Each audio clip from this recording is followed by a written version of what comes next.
Another sellout crowd expected at Target Field. Game 2 between the Twins and the Detroit Tigers. And the Twins start this game with a 3.5 game lead over Chicago. The White Sox completed their sweep over Cleveland this afternoon. And here we are, Target Field. Another great ball game coming your way. Dick Bramer along with Bert Blyleven. There are 30 games left on the Twins' schedule, 18 of them at home, and that's one of the reasons why the Twins are the favorites to win the division, because they played very well at home. Yeah, they really have, especially as of late. Over the last 13 ball games, the Twins are 11-2 here at Target Field. Pitching has been outstanding, and this is a pitcher's ballpark. The Twins pitchers have done a great job of that. 4 shutouts in those 13 ball games. The hitting, they've got some good timely hitting. You saw the home run right there by Jim Thome, the double right there for a home run by Hudson, and again the pitching. It's all pitching. Well, Francisco Liriano, the starter tonight, went into the All-Star break with a disappointing start against the Detroit Tigers. But since then, since the All-Star break, he has been very, very good. Yeah, that's the last loss that Liriano had. You go back to that game, well, after the All-Star break, 8 starts for Liriano, 6-0. It's the 3rd time in his career he has had a 6-game winning streak. He has not had a 7-game winning streak. Hopefully he'll do that tonight against the Tigers, who he's facing for the 4th time this year. Well, the Twins with a win in the series opener last night, but a costly win. The lineup's kind of banged up right now. We'll get an update from that on Marty Gelder when we come back.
The 1st of September, the Twins continue to sit in first place in the American League Central. I'm Marnie Gellner back here at Target Field, where last night the Twins came back to beat the Tigers, but they literally limped off the field with some banged-up players. They're also nursing some existing injuries. Jim Thome was scheduled to be the designated hitter tonight, but earlier this afternoon when he came out to warm up on the field, his back tightened up on him again, so he is a scratch tonight, and in place of Thome, Jose Morales will be the designated hitter tonight. The injuries from last night, well, Jason Kubel was hit on the wrist by a pitch. The x-rays show no break, but he has a sore, swollen wrist. Brian Fuentes went to warm up in the bullpen last night. His back locked up on him.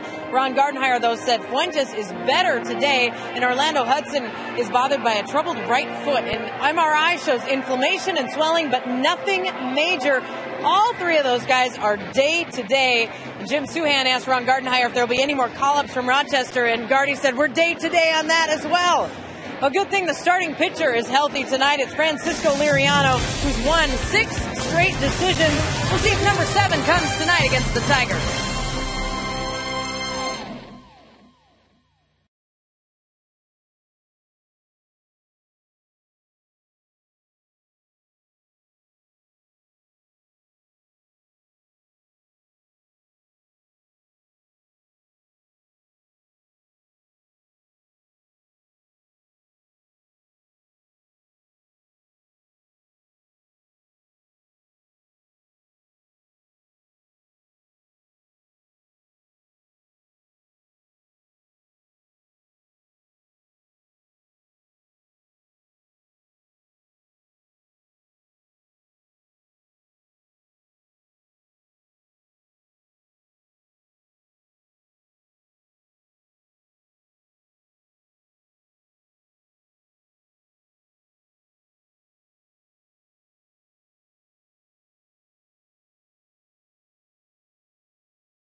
Will Joe Mauer out-hit Miguel Cabrera?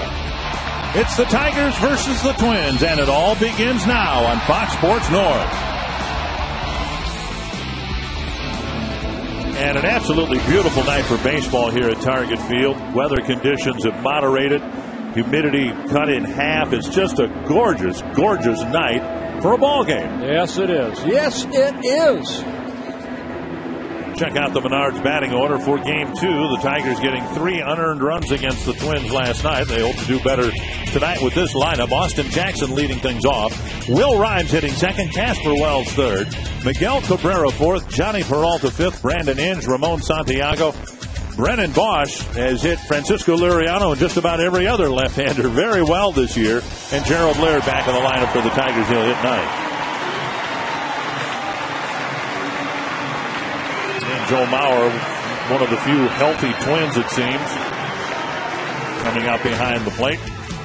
Here's the Northland Ford defense for the Twins. Delman Young on left. Bernard Span in center. Of course, Jason Kubel's going to miss some time because of that bruised wrist. Jason Repko in right field. Kadir Casilla, Hardy and Valencia around the infield, and Mauer behind the plate.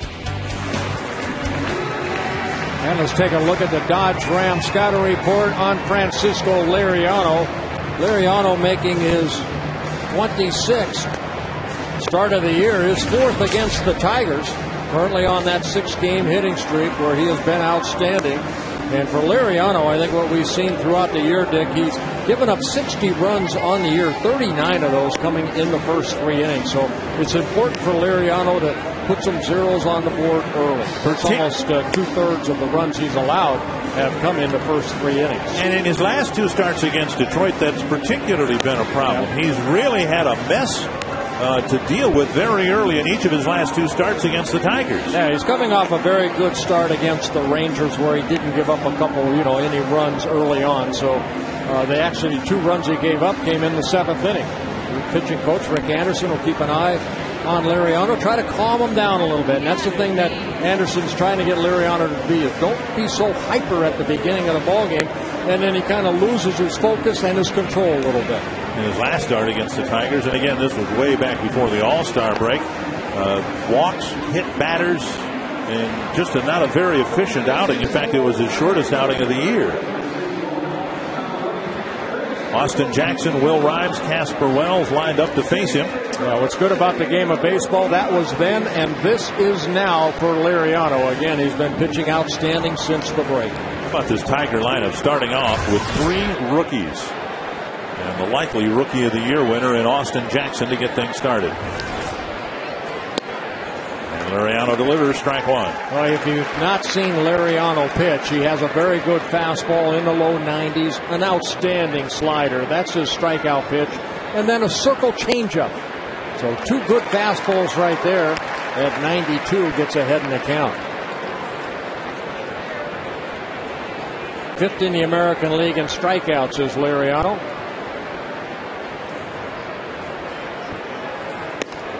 And a fastball moving him in off the plate. 1-2.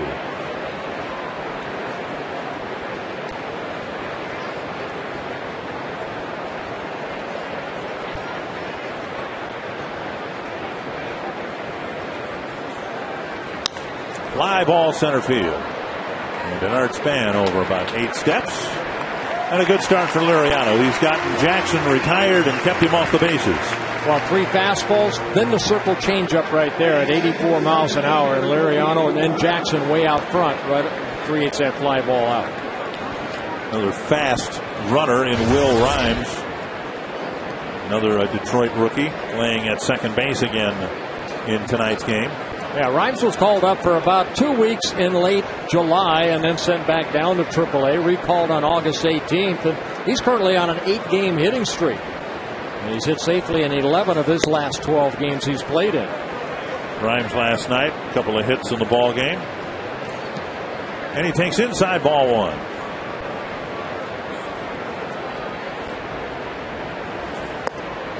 And now 2-0.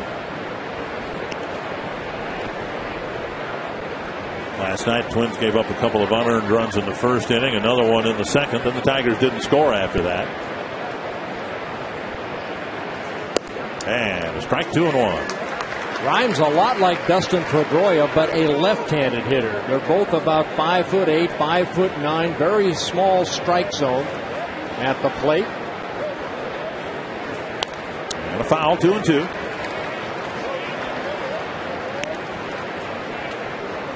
Rhymes 27 years old, out of William and Mary, signed by the Tigers back in 2005.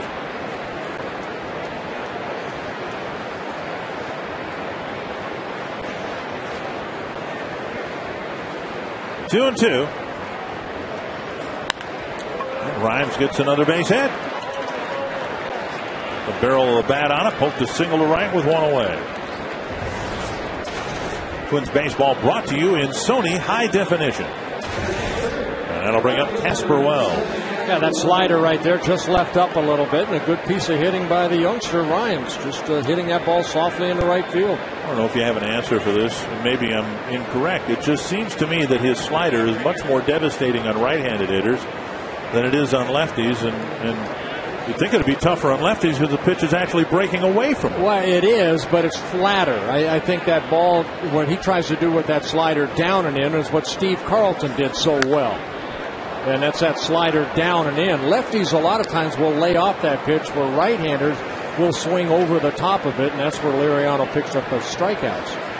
If he throws that slider that he throws to right-handers to left-handers a lot of times will take it for a ball because it is actually a ball down in the strike zone. A foul and 1 strike to Wells.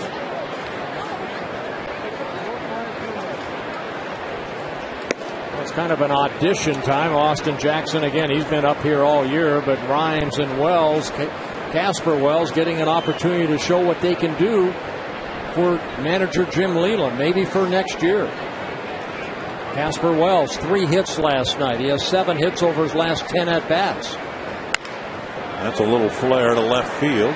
Delman Young coming in, makes a running catch. He's got a chance to double the runner off. Throw coming through. Kanier digs it out, and Rhymes is doubled off first. Rhymes was almost all the way to second base, and Young, on a 2-hop throw to Kanier, doubles him off of first.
Michael Kanier, Delman Young hitting 5th.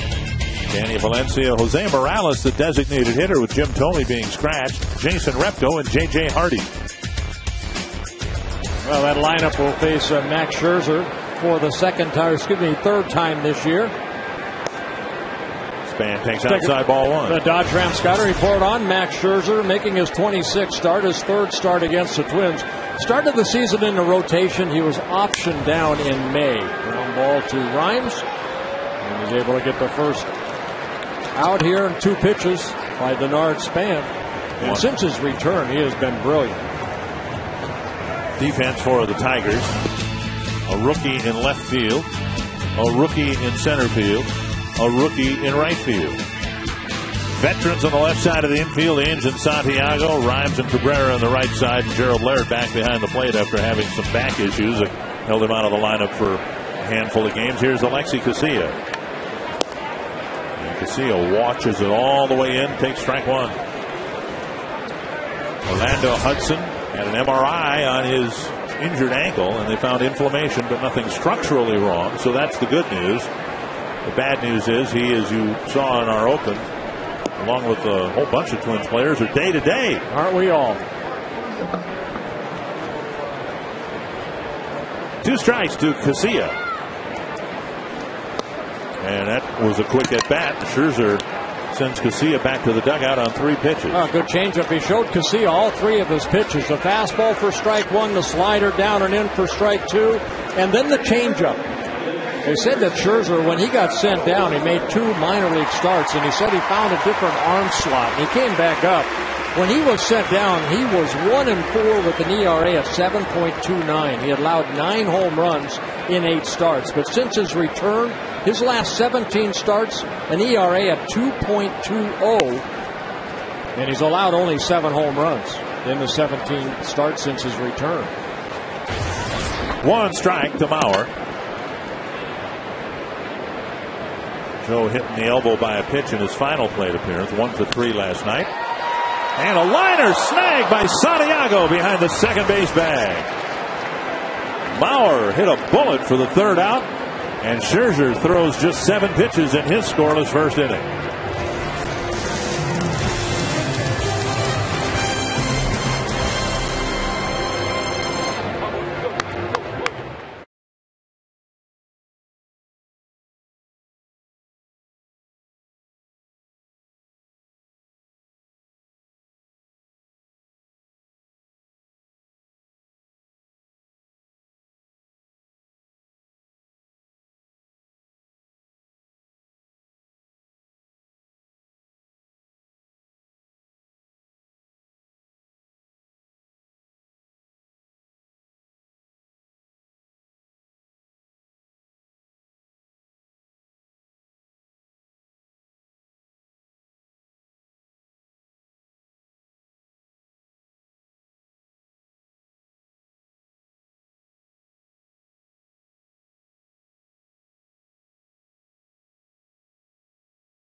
We start the second inning at Target Field. I'm Marnie Gellner. The difference in last night's ball game was relief pitching. The Twins came back to tie the game and then win the game off of Detroit's bullpen, while Minnesota's relievers just shut down the Tigers. And today I had a chance to ask Jesse Crane about the confidence of Minnesota's bullpen right now.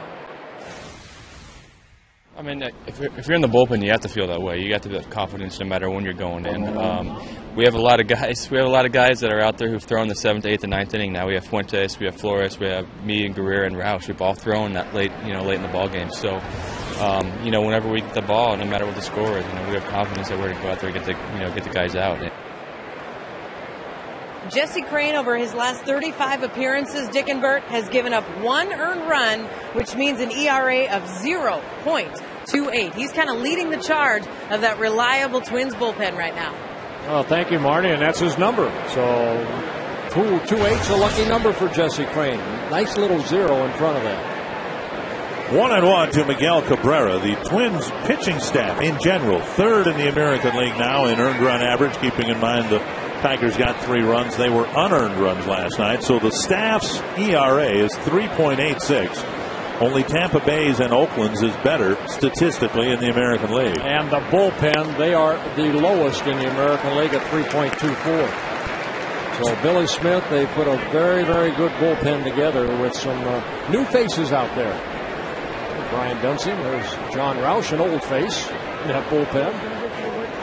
2-2 to Miguel Cabrera, starting the Detroit second. And Sales high and wide, 3-2. Not a bad situation to have Cabrera hit as often as possible with the bases empty. He's having a monstrous season. He's enjoyed hitting here at Target Field, hitting an even 500, 13 for 26 in his at-bats here at Target Field. And there's strike 3, and Liriano getting on a pitch inside. Cabrera can't believe it. Well, Liriano picking up his first strikeout. Good fastball, inner half of the plate. And Angel Hernandez behind the plate calls a strike 3. Could have been a called strike. Could have been a swinging strike. His check swing looked like the bat went through the hitting zone. So 1 gone in the second. Here's Johnny Peralta. way out in front of the changeup. Strike one.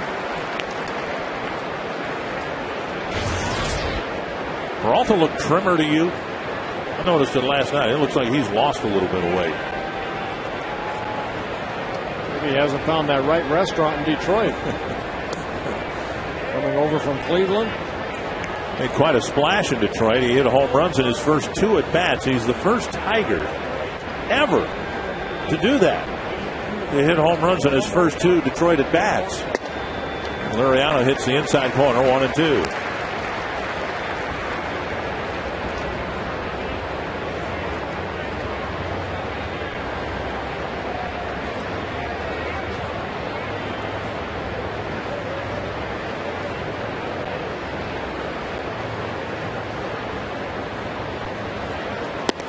There's a slider for strike 3, and Liriano has 2 quick strikeouts here in the second. Yeah, that's that slider I'm talking about, the right-handers that go down and in like that. You think it's a fastball, and then the bottom just drops out of it. A lot of times, left-handed hitters will take that pitch. Lincoln Mercury key stat showing that the Twins, with 3 players who at one time or another were primary closers for their team. Pretty good names out there. Of course, it was John Roush who started the season taking over for Joe Nathan. And then with the trade of Matt Capps and now, Fuentes, 3 very good arms out there. Swing and a miss, and Liriano gets ahead of Inge quickly. 0-2.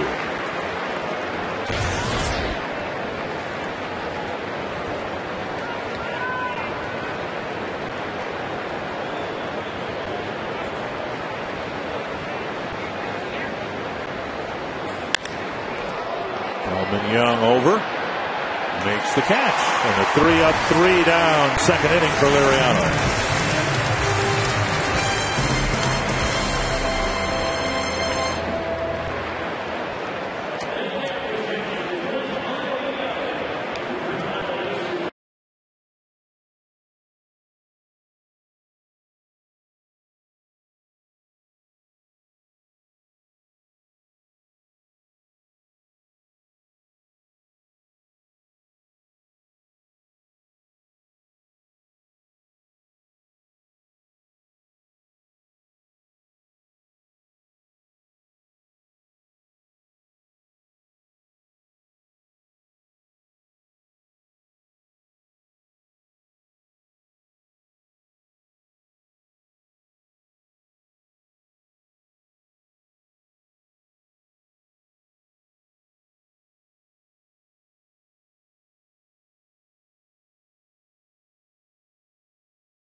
Your next Minnesota vacation. That's the Minnesota Valley National Wildlife Refuge in Bloomington, just south of here a little bit. As part of the Minnesota Valley Recreation Area, which is itself part of the Minnesota State Park System, the refuge has cross-country skiing, hiking, and biking on trails that feature bird-watching sites and picnic grounds.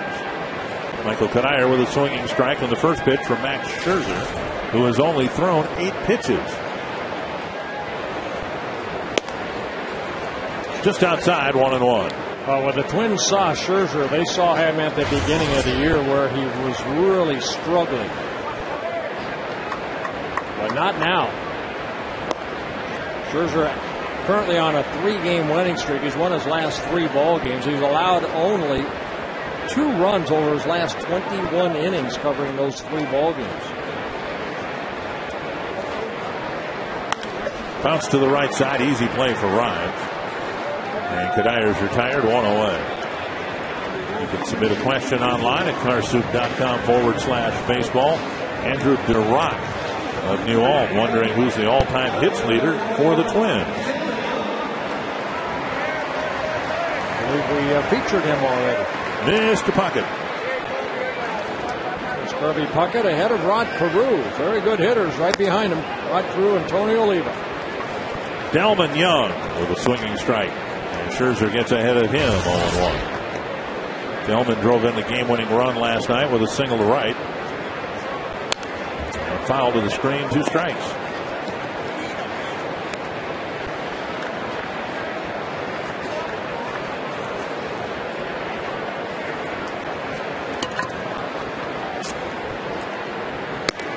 And a high fastball, and Young is gone on 3 pitches. And Scherzer picks up his second strikeout. 10-time All-Star, an MVP of the All-Star game in 1993. 6 Gold Gloves, finished his career in right field, as Corey Hunter apparently is going to do. And one of the most charismatic ball players in the history of the game. Here's Valencia. He takes strike 1. Valencia stung the ball 3 times yesterday. A pair of doubles and a single.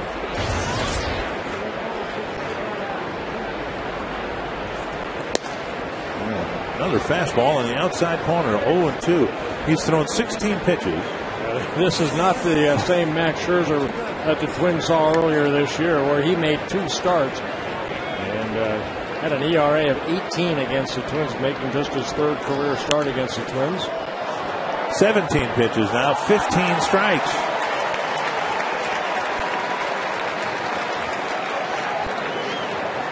Well, Scherzer, very good month of August, where he was 3-1 in 5 starts with that 1.29 ERA. You know, the Tigers sent him down, and they've gotten good results. They've sent Rick Porcello down, and he's come back an improved pitcher as well. Something about Toledo. Yeah, you want to get out of there quick. And not go back. Swing and a miss, and Scherzer has another quick time of it in the bottom of the 2nd inning.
Minnesota Twins baseball on Fox Sports North is brought to you by Grand Casino. The best stories start here.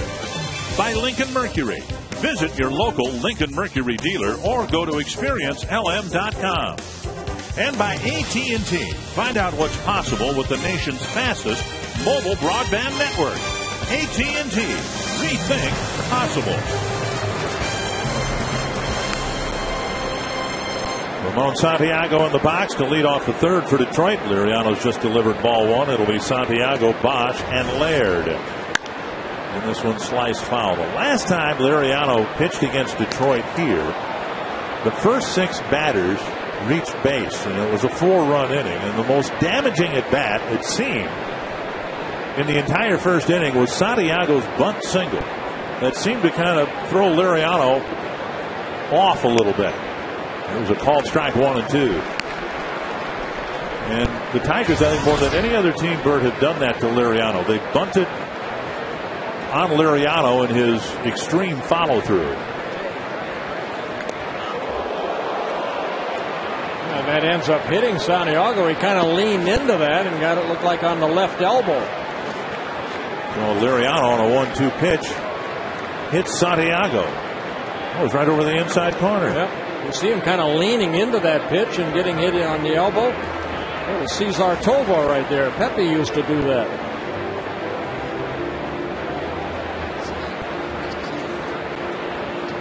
On Coomer, sometimes hitters have a tendency to dive, and that's what looked like Santiago did right there. Well, he did, and he's paying the price for it right now because that's not good. You don't want to get hit with a 93-mile-an-hour fastball or that tough slider. But so far in today's game, the one thing Frankie has done is he's confused some of these hitters. He had Cabrera taking a fastball on the inner third that he usually looks to crush. Frankie looks like he's really got good stuff tonight. The ball, as Ron Gardner would say, is coming out of his hand very well. To me, what you just said, Dick, about them bunting and doing things, when Frankie has this kind of stuff, it wouldn't surprise me one bit if they start bunting and doing some things on the bases to try to disrupt Frankie's rhythm. Here's Brennan Bosch with Santiago aboard. And Liriano misses inside, ball one. Bosch has cooled off considerably in the second half, but he remains a very serious threat up there against left-handed pitching. Big swing and a foul. He is hitting .347 against lefties and .244 against righties. Now he's got more power. At least the numbers say that against righties, but remember, he sees a lot more right-handed pitching than left-handed. Yeah, a lot more at-bats, but he's made the ones against left-handers count a little bit more. Hitting .347. 1-1. 2 for 4 lifetime against Liriano. And he gets a base hit, dumping on to left field. So the third inning starts with a hit batter and a flare to left, first and second. And nobody out, and Gerald Laird to the plate. Second hit of the ball game off of Liriano.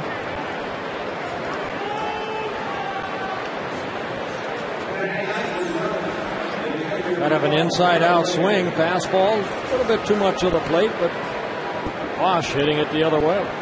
Laird's had some back spasm, might be asked to bunt here. He has 3 sacrifice bunts on the season, hitting just over 200 on the year. Valencia in on the grass, and Kadire playing in front of the runner at first. Laird squares and rolls it to Valencia, looks at second, fires to first, one away. A good bunt right there by Laird, because he bunted it hard enough to where Valencia had to come in to field it. And that opened up the back door for Santiago basically to walk to third. And on the play, Bosch moves over to second. Good bunt right here. Pushing it hard, Valencia. Nobody at third. He gets the out at first. Middle infielders back, corner infielders even with the bags for Austin Jackson's at bat. And now one of those situations where Liriano would love to get a strikeout. And he misses inside, ball one. They got the right guy up for that. Jackson has struck out 138 times this year.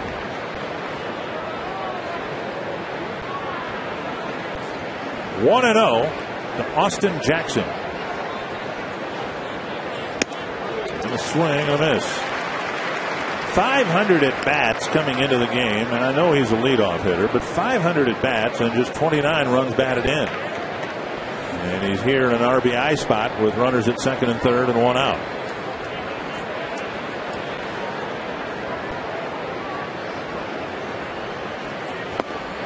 Two strikes.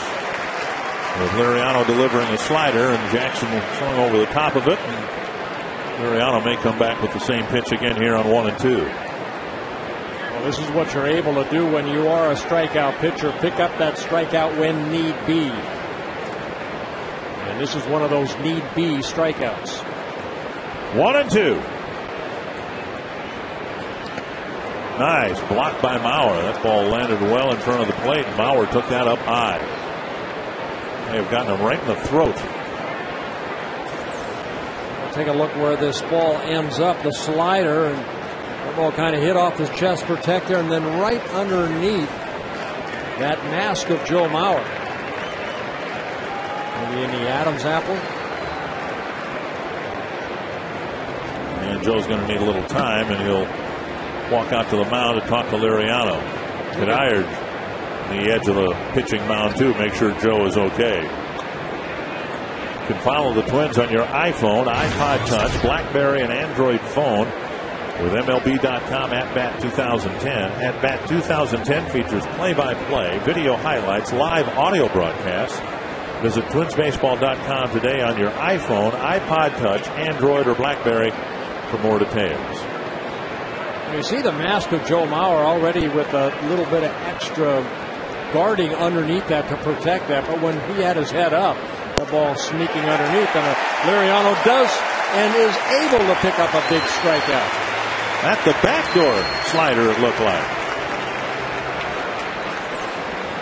Well, Mauer just went out there and they said, you know what? Every slider's up and in. Let's go down and away. Excuse me, down and in. They go down and away and pick up a big strikeout. And now here's Rhymes, who dropped a base hit in front of Jason Repto in right field his first time up.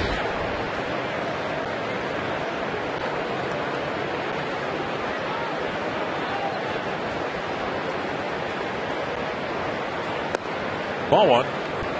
See, that's that slider right there that a lot of right-handers would swing at, and that ball ends up down and away.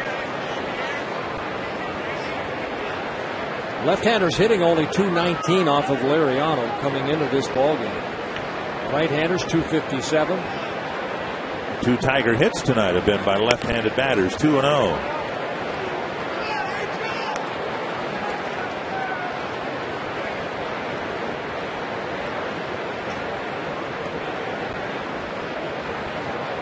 Bosch at second after his single.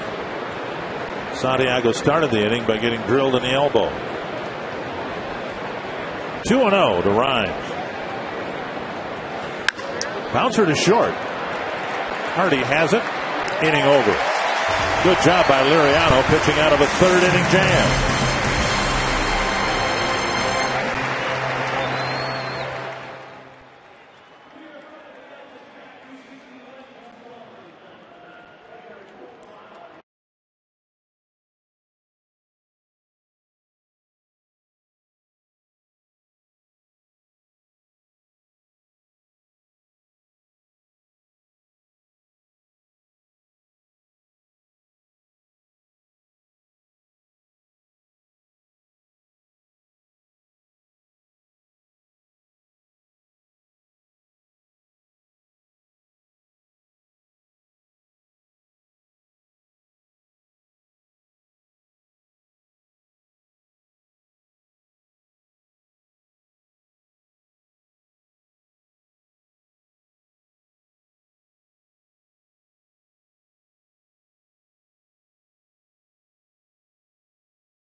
World Series in the 11th inning. Jump on my back, boys. I will carry you to the promised land, and Kirby Puckett did. 1-0 to Jose Morales, who is hitting as the designated hitter and leading off the third inning. Yeah, Morales just getting called up from AAA Rochester, where he was hitting .264. That's lifted foul and out of play.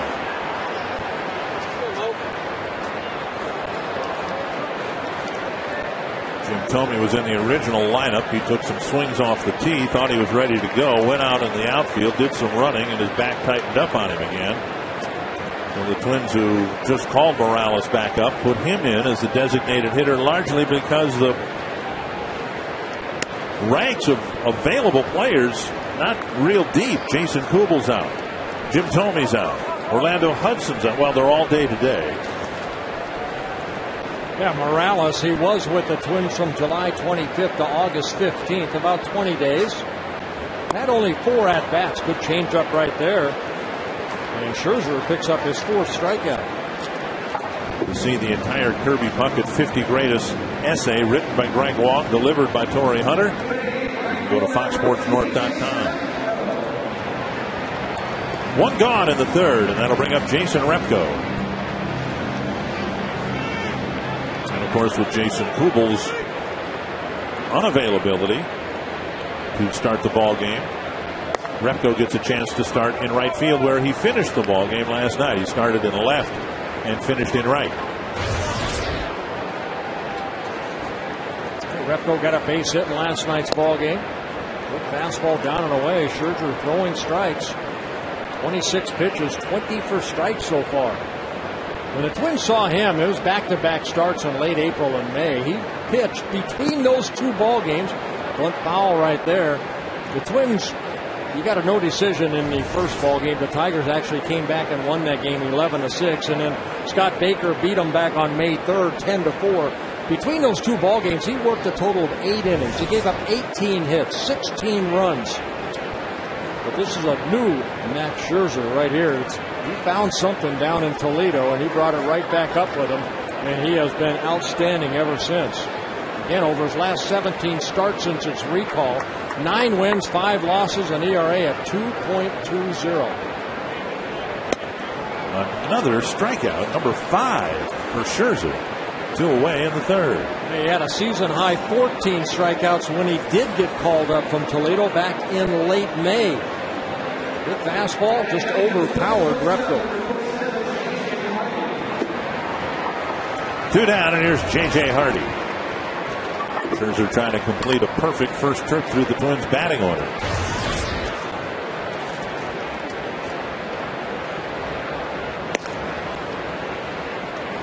Let me try this on for size. Looking at Scherzer, his delivery, his build, and his popping fastball. You see any Brett Saberhagen in him? Maybe a little bit. I see a lot of Dan Petrie in him, and as far as, in a Detroit uniform, right. Petrie was that way. Good fastball, hard slider.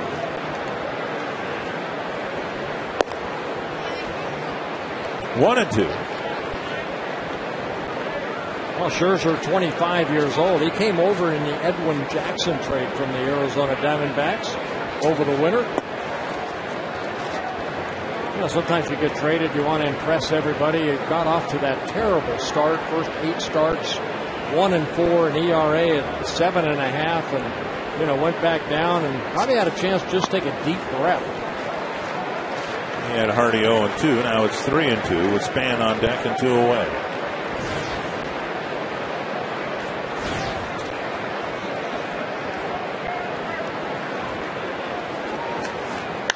Driven to right, hit pretty well.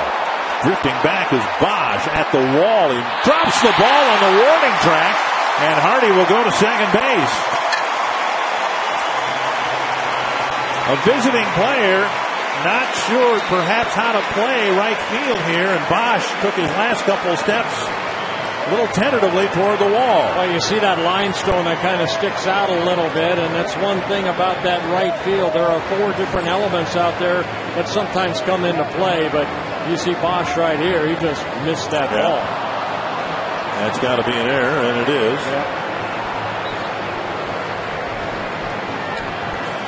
Boy, Brendan Bosch, that's his 9th error of the year. Last night, the Tigers cashed in on a couple of Twins errors to score some runs. Here, Span will come up and try to make the Tiger right fielder pay for his mistake. Hey, Ron Coomer, that looked a lot like you when you played the outfield.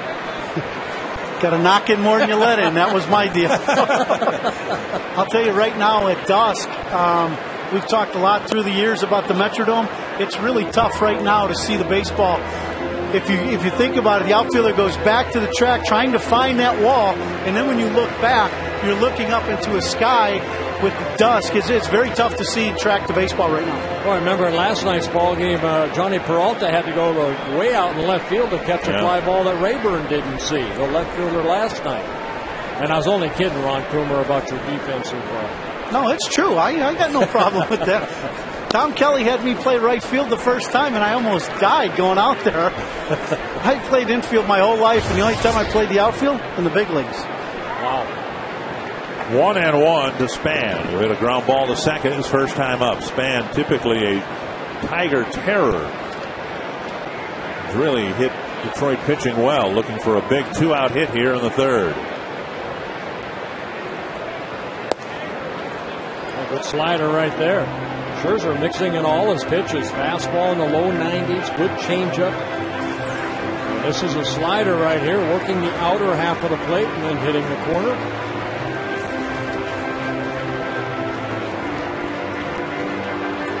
White Sox beat the Indians 6-4 this afternoon, then flew to Boston to open up a series. Twins need a win here tonight to maintain that 4-game lead in the Central.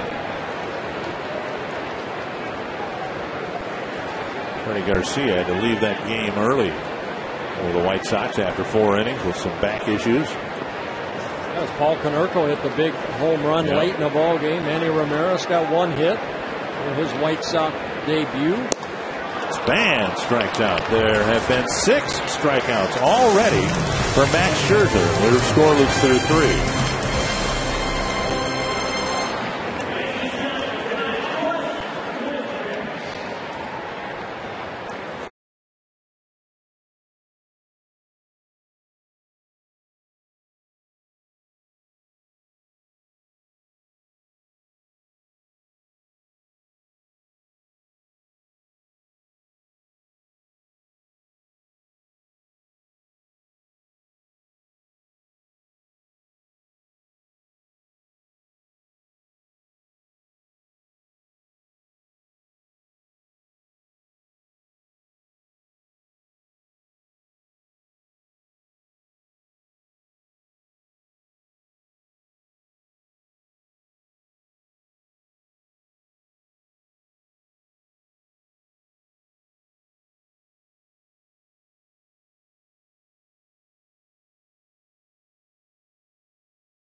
Player of the game. Text the word value followed by a space in the player's name. The short code 234234.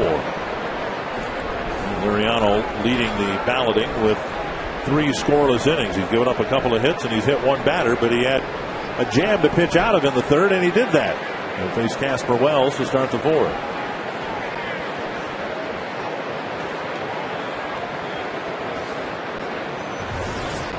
And Wells takes inside, ball 1.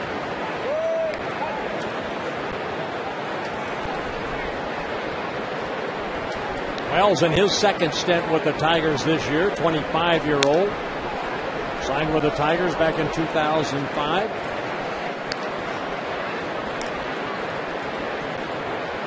And with Maglio Ordonez out, Wells gets a chance to, as you said before, showcase his talents. It's a long shot at this point, I would think, that Ordonez will be back with the Tigers next year.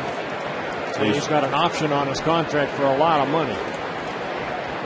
He's going to come back. He's probably going to have to come back at a reduced price. just outside, 2-1.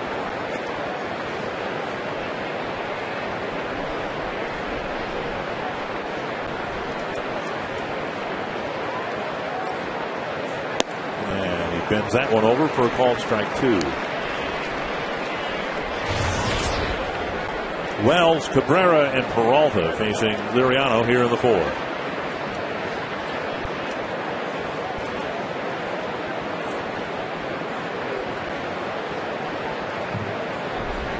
Well, Wells calling time. In the minor leagues in Toledo, he hit only .233, but he was swinging a hot bat when they called him up, hitting .354. And that's off the glove of Valencia. Hardy picks it up, and Wells will reach. So the leadoff man is on again here in the 4th. And I'm guessing they'll give Wells a base hit there. Twin fans, log on to foxsportsnorth.com, and you get a chance to get circled. There you go, one of our circle sections tonight. There you go, you are hereby circled. Click on the Circle Me tab when you go to foxsportsnorth.com and explain why your section should be circled for a chance to spend an inning up in the booth with us. What a thrill. Winning sections will be announced the morning prior to each game on foxsportsnorth.com and KFAN.com. A swinging strike by Cabrera. Wells at first, nobody out.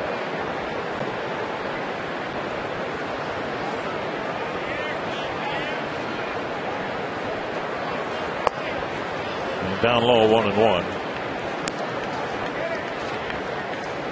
Ron Coomer, anytime you face this guy, I mean, Liriano wants to be very careful here. Well, you definitely do, and you don't want Cabrera, the guy, to beat you. That's the thing with this lineup, obviously. But it's interesting right now. The last at bat, he had Cabrera guessing, looking slider, and he took a fastball in the inner third for strike 3. He wasn't missing that fastball, that's for sure. High fly to center, and Span comes in to make the catch. One away. Well, the way that Span reacted, I know most outfielders, Ron, are taught, and you play the outfield to hold your position for a second, but did that ball actually look like it was coming back toward the infield? Well, I think he just lost it for a second and was just trying to track it to pick it up. It's still really tough to pick up the ball in the sky. I just think really fun to watch Francisco against Cabrera tonight.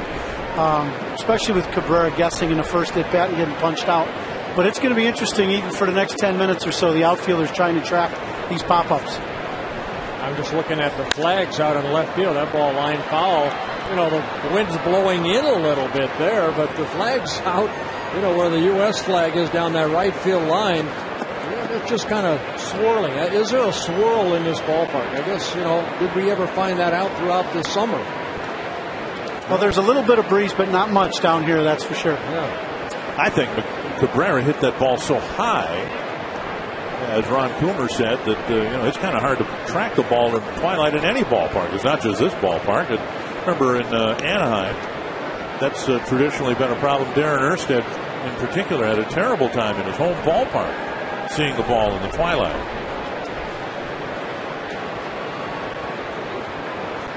Don't you love it, though? Yeah, better in the twilight than the Teflon baggy roof. 1-1, and Peralta at the plate. Sees the throw over to check Wells at first. I see you.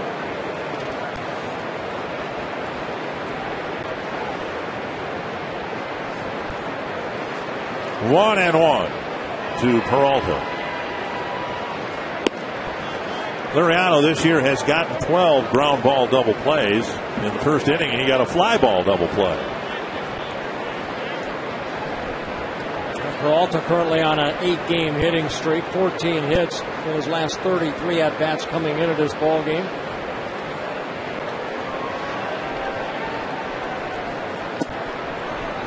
And low, 3-1. That changeup just missing down. Liriano hasn't walked anybody, but he did hit a batter in the third.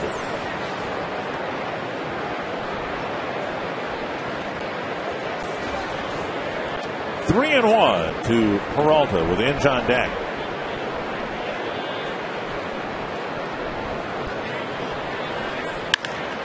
And a ground ball base hit to left. Second hit of the inning. First and second, one out, and Inge will come to the plate. So a ground ball not hit at somebody, and the inning continues here. Our AT&T trivia question tonight: Kirby Puckett. Who are the 4 Tigers to win the American League Rookie of the Year award, which was started in the late 40s? So from that point forward, with Austin Jackson a strong candidate this year. We'll let you ponder that for a while.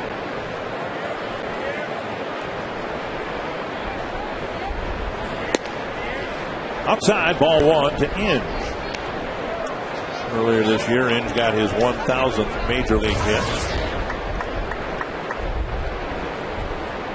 Inge has hit into 10 double plays so far this year.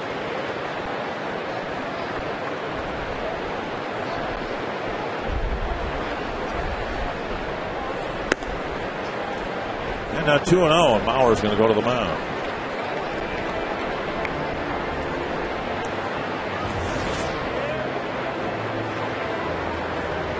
Now, we saw what happens no matter how hard you throw and what kind of nasty stuff you have. If you fall behind on major league hitters, you're going to get hits. And that's what Johnny Peralta did in his last at-bat. Worked the count 3-1, got the fastball, got the base hit to left field. Inge, pretty good fastball hitter. 2-0 from Liriano to Inge. And Liriano with a fastball in a good spot. 2-1.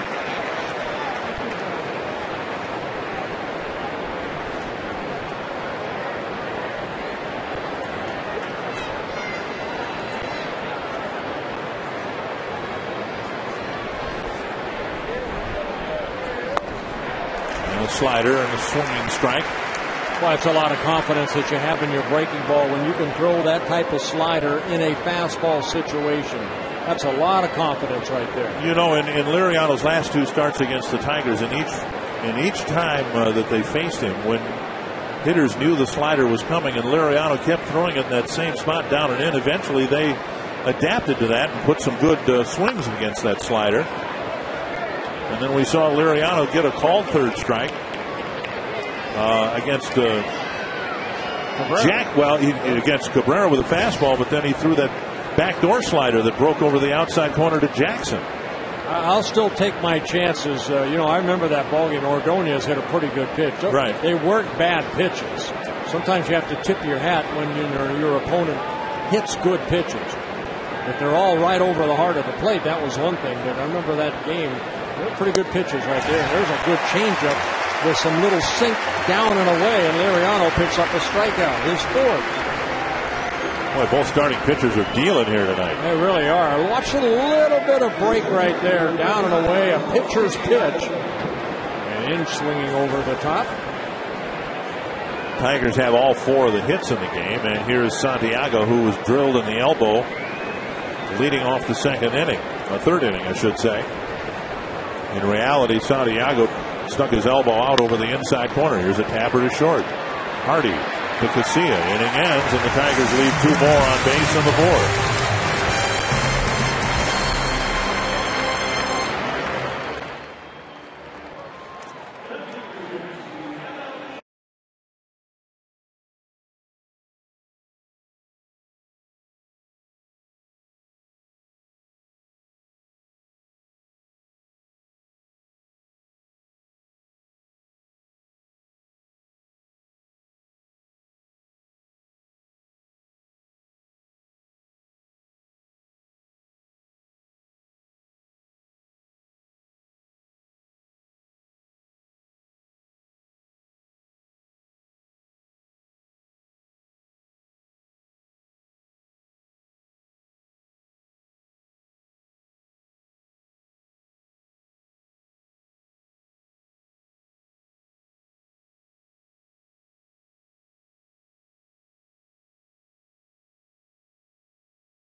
Cool. First pitch temperature just 65 degrees. 65 degrees? It's cooling down. I have to get my parka out. Here's the Grand Casino story of the game. 1-0 to Casilla, and he takes a strike. Well, both pitchers pitching outstanding. Max Scherzer with 6 strikeouts in the first 10 batters he's faced. Only base runner for the Twins came on the air off the bat of J.J. Hardy. 1-2 to Casilla. Scherzer gotten 9 outs, 6 of them via strikeouts. Twins haven't gotten the ball out of the infield yet, other than Hardy's ball that was dropped on the warning track. Dribbler right side. Good play by Rhymes. Scherzer at the bag, 1 away. Has a good hard throw right there by Rhymes. Cabrera went off the bag, so the responsibility for the pitcher, again, once you let that ball go, you become an infielder. Scherzer's responsibility, get over there, and Rhymes fed him the ball perfectly. Got it to him very quickly. You see Cabrera, he lets Rhymes take it, and a good strong throw. Quick enough to Scherzer that he can catch it and then find the bag. Here's Mauer, and I suppose for a good little while, every time a Tiger fan sees that play, they'll think back to Armando Galarraga and the missed call at first base in his bid for a perfect game. I don't follow the Tigers, and I see that play with the Tiger players involved, and I thought of it. Here's Mauer with 1 strike.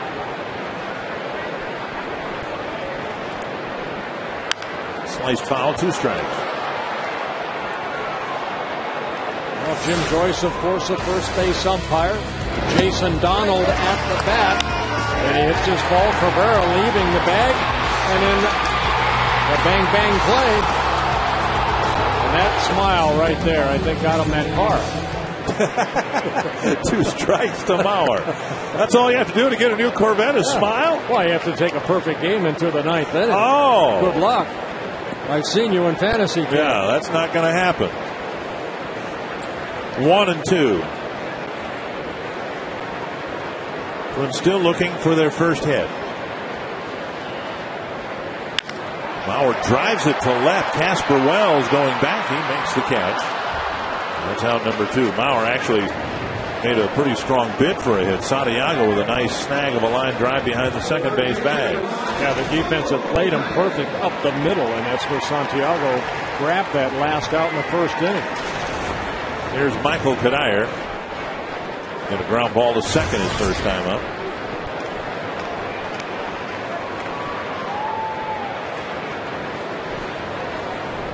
Michael told me yesterday that, of course, a couple of weeks ago he had his celebrity waiter event at the Capitol Grill, a couple blocks from the ballpark, and he doubled the proceeds for the Boys and Girls Clubs. Over $100,000 raised by Michael and his teammates. Nearly the entire team was there to put on an apron and serve delicious food at the Capitol Grill. Just a great event, and one that obviously seems to be growing. A towering pop-up. As Kadire got a hanging breaking ball, and now in struggling with visibility, makes the catch on the warning track. Kadire would like to have that pitch back.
at Target Field. Beautiful night for baseball. Not much scoring. Ron Coomer, Marnie Gellner, Brooke Lilevan, Dick Bramer, all hands on deck here for Game 2 of this series with the Tigers. Brian Bosch will lead off the 5th. And there's strike 1. Bosch served a single to left in the 3rd inning against Liriano. The Tigers have the only 4 hits. They've all been singles.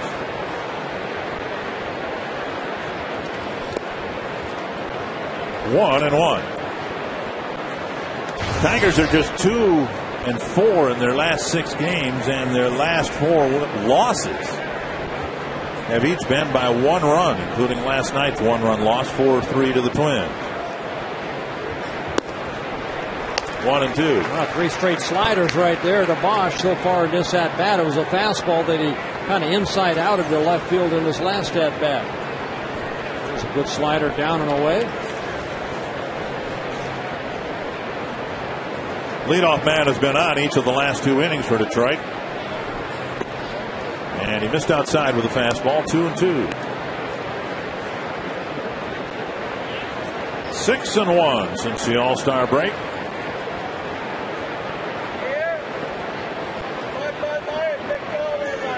Or since his last start here against Detroit, I should say, at the end of June. And now 3-2. And the loss coming in Detroit against the Tigers.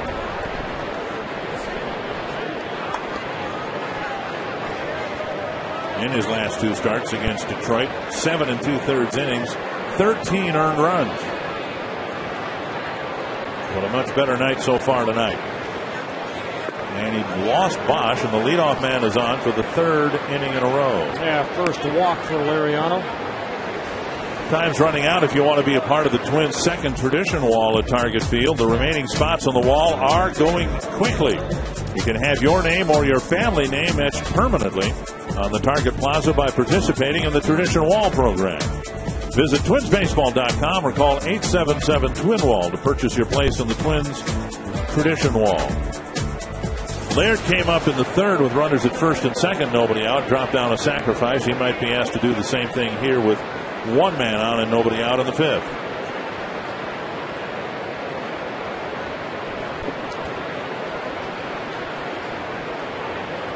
Valencia in on the edge of the grass, and Laird pops the first pitch foul and out of play.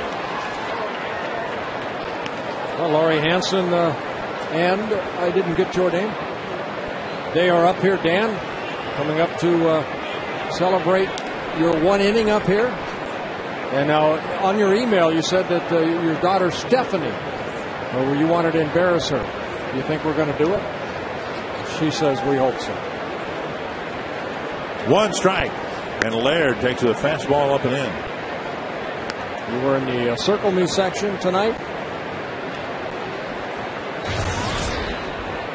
And that being section 11. That's one area that the Tigers have had trouble with, and that's their catching as far as their offense. Laird really struggling. Alex Avila struggling at the plate. Laird, a career 247 hitter, came into this ballgame hitting only 203. It seems like Jim Leland's just kind of gone with the hot hand any given week. And the hot hand, or the hottest hand, is alternated between Laird and Avila. Nobody's really hit well for any extended period of time at all. Well, you mentioned Laird has been struggling a little bit with some back stiffness. And a liner to short, and they'll get the runner doubled off again. A line drive hit right at Hardy, and Bosch took off toward second, 2 away. I would imagine as a base runner, Ron Coomer might be able to help out right here. You know, you want to follow the ball, but this ball looked like it stayed in the air the whole way, and Bosch just kind of got caught into which way do I go? Watch this ball right here. Really, it doesn't have any ground to it where it's going to be on the ground, and Bosch just got caught off. Those are just 2 bad base running mistakes. Will drive to left center field. Span will cut it off, but Jackson will glide into second with a double.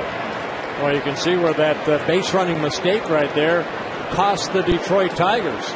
Well, and now you know why that they've struggled here in the second half. Those 2 base running mistakes, they're just basic plays. This last one, it's a line drive right at the shortstop. When the ball's hit on a line, you freeze. That's all you do. This ball here, it's a sure double. That scores a run. Bosch and in the first inning, Wells, both rookies making rookie mistakes. And here's Jackson with a double, 2 away, and Rhymes will hit. See, I saw that play, Hardy throwing out the runner at first, and of course I thought Orlando Cabrera doubling off Curtis Granderson in game 163 last year. And whichever nail-biting inning that was, 8th, 9th, 10th. What a game that was. Here's Rhymes. And Liriano hits the inside corner.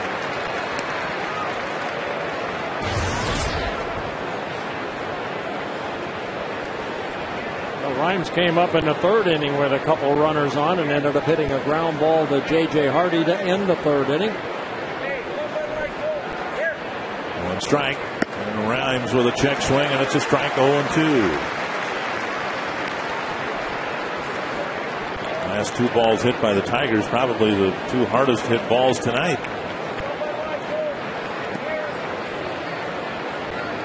When you're out on that mound like Liriano is right now, the way that Max Scherzer has pitched, you cannot make a mistake.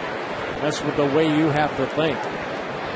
Scherzer pitching outstanding. Liriano, you want to match 0 for 0. So far, so good. And a high fastball. Rhymes lays off. 1-2.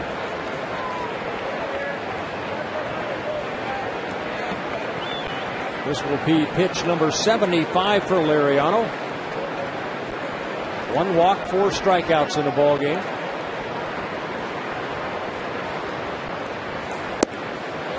And now 2-2.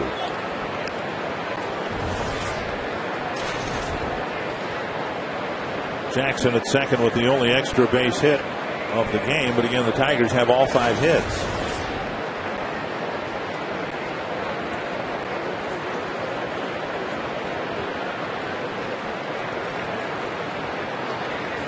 Two and 2 to Will Rhymes.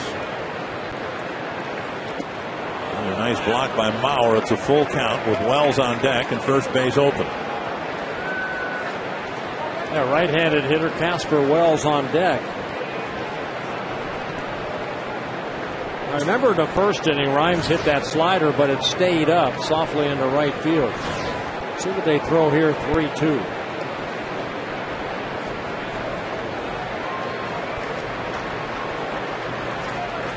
With 3 hits in the series already.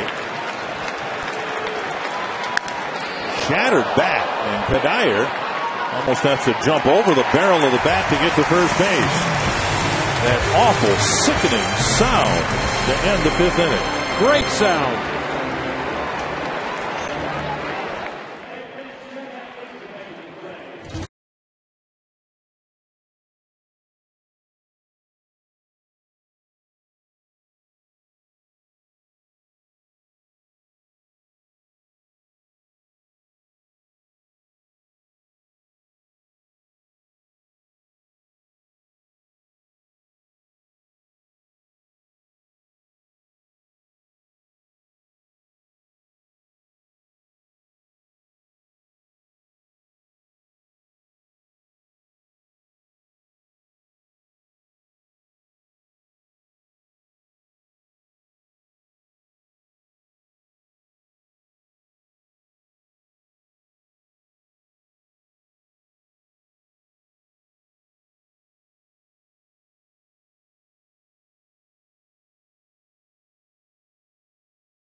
Winner's Circle time. It's Carol and Scott Landseidel from Bloomington celebrating their 31st wedding anniversary. $100 worth of scratch-off lottery tickets.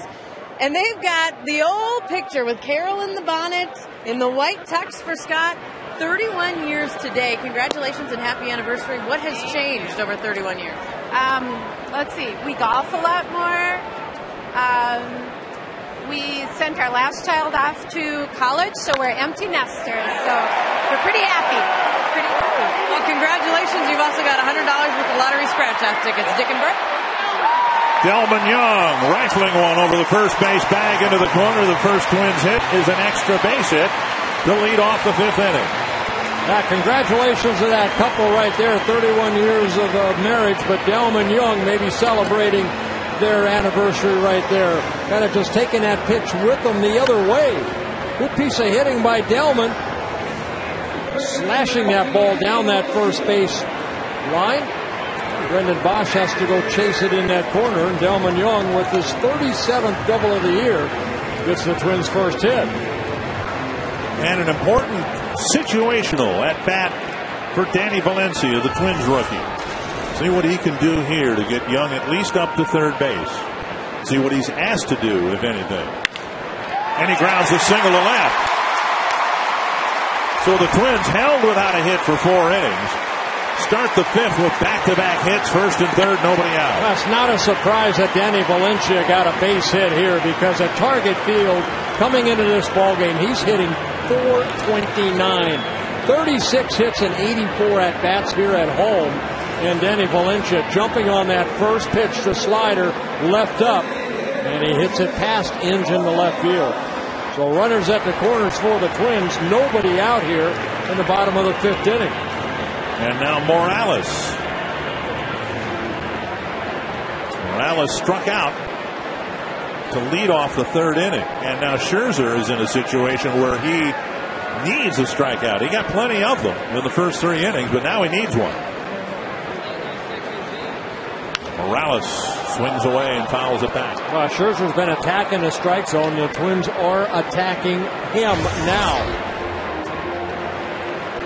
Again, Morales, he came up for 20 days. He had only 4 at-bats, 2 of them as a pinch hitter. He'd like to pick up his first run driven in this year for the Twins. Valencia at first. Middle infielders are back. They'll take a double play here and concede a run if Morales hits it to them. Drifts outside, 1-1.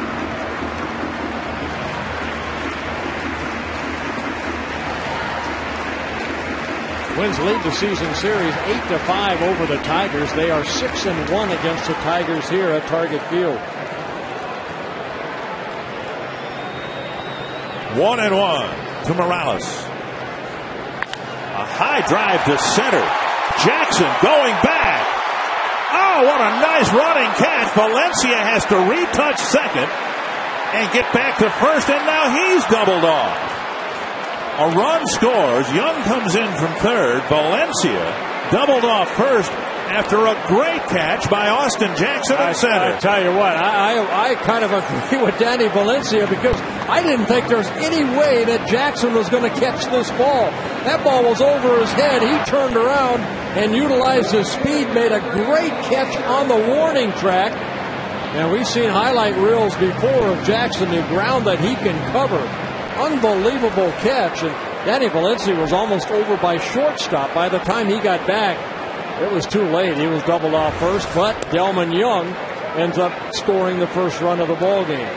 Ordinarily, you don't get credit for an RBI in a double play, but in this situation, Young will get credit, or Morales will, for a sacrifice fly to get the first run of the game on the board. Well, he gave that a ride. Oh, boy, I didn't think Jackson could catch it. 2-0 to Jason Repko. He drives a sharp drive to left and a sliding catch by Casper Wells. And the Tiger rookie outfielders taking center stage here in the fifth with 2 outstanding catches. But the Twins get the first run of the game.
Sports Night with the Twins and Tigers playing in. The Vikings playing their final preseason game. The Gophers kick off their season. And we are kicking off a brand new venture called Prep Zone, where you can watch live games on our website. Go to foxsportsnorth.com. We'll have 4 games streaming simultaneously starting tomorrow night, then every Friday during the high school football season. You can watch the Twins or the Vikings or the Gophers on your TV, but how about this? You can have your computer on and dip into some high school football games live as well. Here are the matchups of the 4 games that we have tomorrow night. It's the only time it's Thursday night, though, because of the Labor Day weekend. Then it's every Friday during the high school football season, and it's free. So Dick and Bert, even you guys can join in. FoxSportsNorth.com. Click on Prep Zone. Little dribbler to short. Hardy with a throw over to Kanai. But I think we're going to be busy tomorrow, aren't we? We're going to be working here tomorrow. I want to watch the Twins win again tomorrow. 1 gone in the 6th. Wells retired. Cabrera coming to the plate. AT&T trivia question. I think Luke Whitaker won the award once, didn't he? Did Al Kaline win it? He won a batting title, I think, as a 19-year-old. He better have won it. And he didn't. Justin Verlander. Mark Fidrich, of course. Harvey Keene. The bird, Mark Fidrich. Oh, he was fun to watch pitch. 1 strike to Cabrera. I'm going to say this very quietly. Miguel Cabrera is 1 for 7 so far in this series.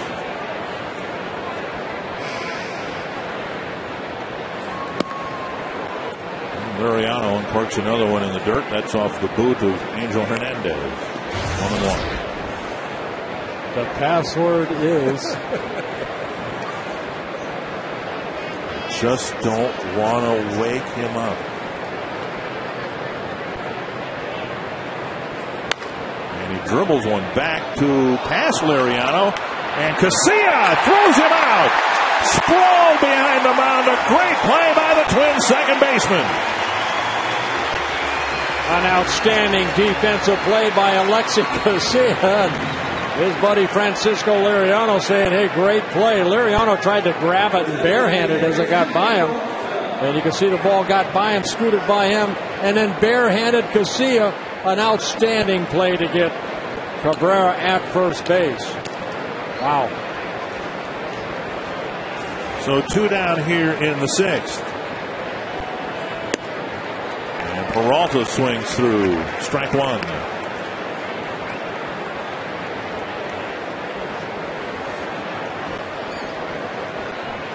And Casilla getting a chance to start because Orlando Hudson's ankle is inflamed. He's on some anti-inflammatory medication.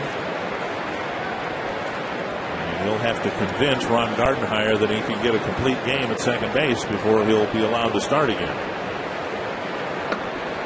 2 strikes to Peralta, notorious pull hitter. 1 for 2 here tonight.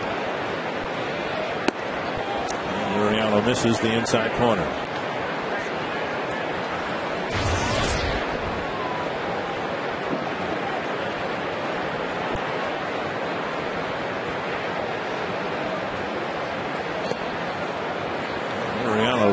Beating up his catcher a little bit here through the middle innings. 2-2.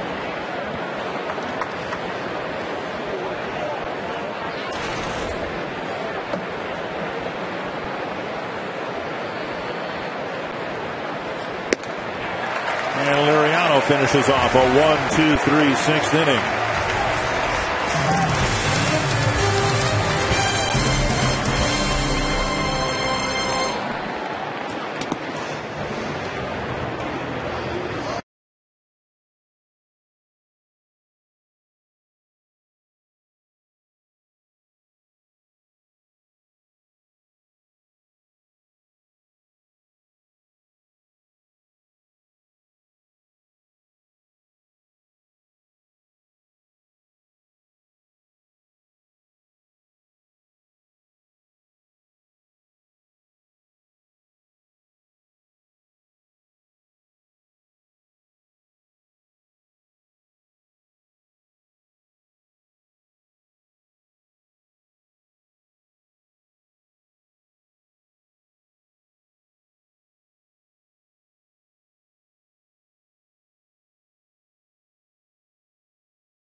Welcome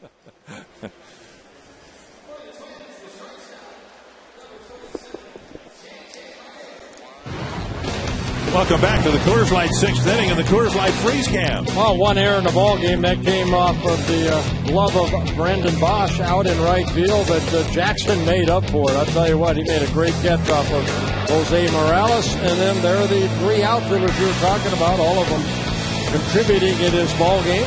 To our Frost-brewed Coors Light Freeze Cam.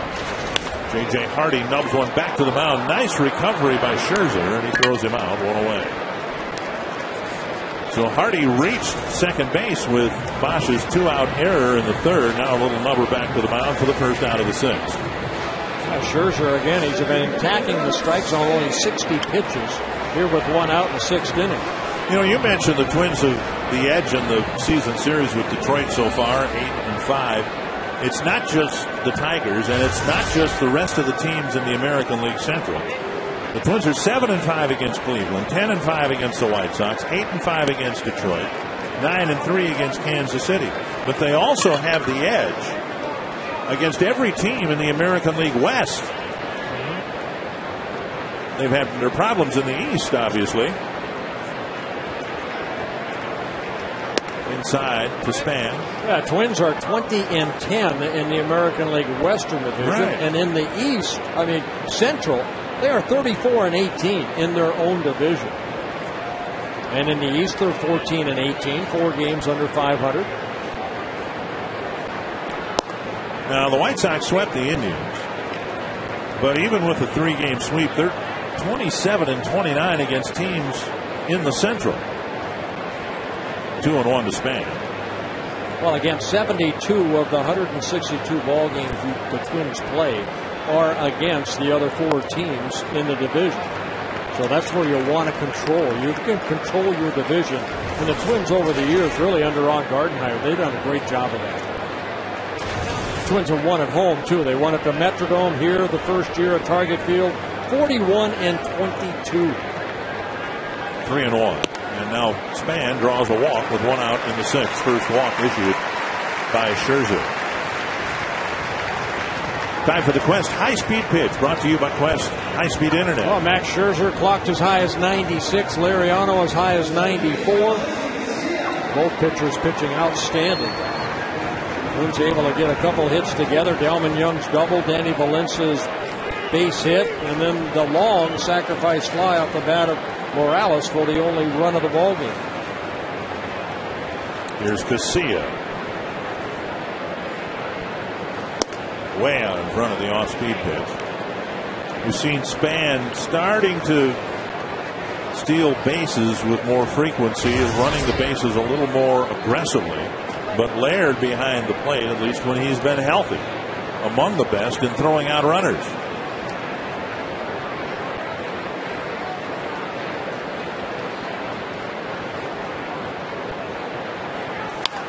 Casilla lifts it foul into the seats. 2 strikes.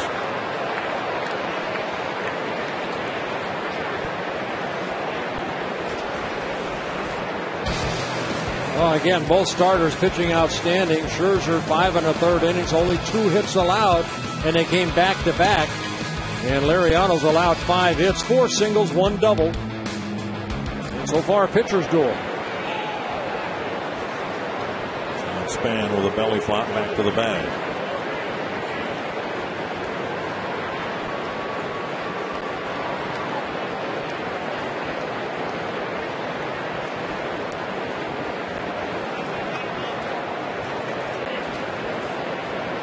Two strikes to Casilla. And he takes a ball.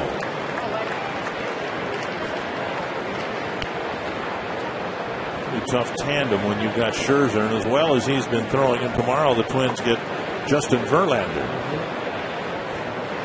Yeah, Scherzer's really helped kind of take the place of Edwin Jackson. He came over in their Edwin Jackson trade, struggled at the beginning, but he's really picked it up. Outside 2-2. And Jackson seems to have found something in Chicago. Yep. Took the game into the 9th inning yesterday.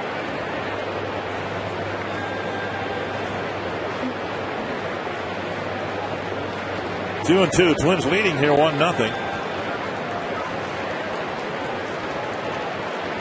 if they send Span here in the 2-2 pitch, and a lob over to first. Good changeup right there.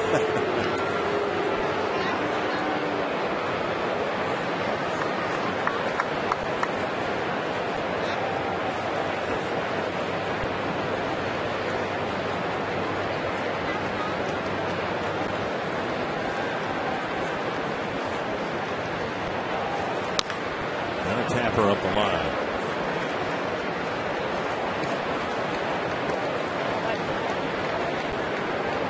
Scherzer still has thrown only 70 pitches in the game.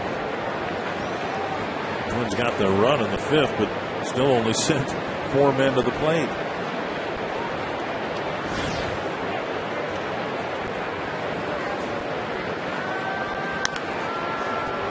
Garcia with another off-speed pitch gets a piece of it.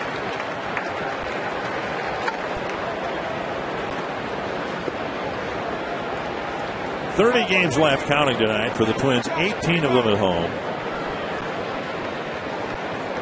And the Twins starting a week-and-a-half long homestand last night. And the White Sox having to play on the road for a week and a half, but they've been taking care of business, having won all 3 in Cleveland. Span goes, and the pitch grounded right to the shortstop, and a tailor-made double play. Span finally put the barrel of the bat on it, and he hit it right to the shortstop, covering the bag.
Well, both, pitchers pitching well. Is off the bat of Jose Morales with runners at the corners. Delman Young scoring the only run of the ball game. Francisco Liriano, 5 strikeouts in 6 innings. And Max Scherzer, in the first 3 innings, he had 6 strikeouts. He has not had a strikeout since. Brandon Inge will lead off the 7th against Francisco Liriano. Then Ramon Santiago and Brennan Bach. Yeah, Liriano with 87 pitches coming into this inning. 53 have been strikes. And able to get ahead of 16 of the 23 batters have been able to face. And Liriano delivers strike 1.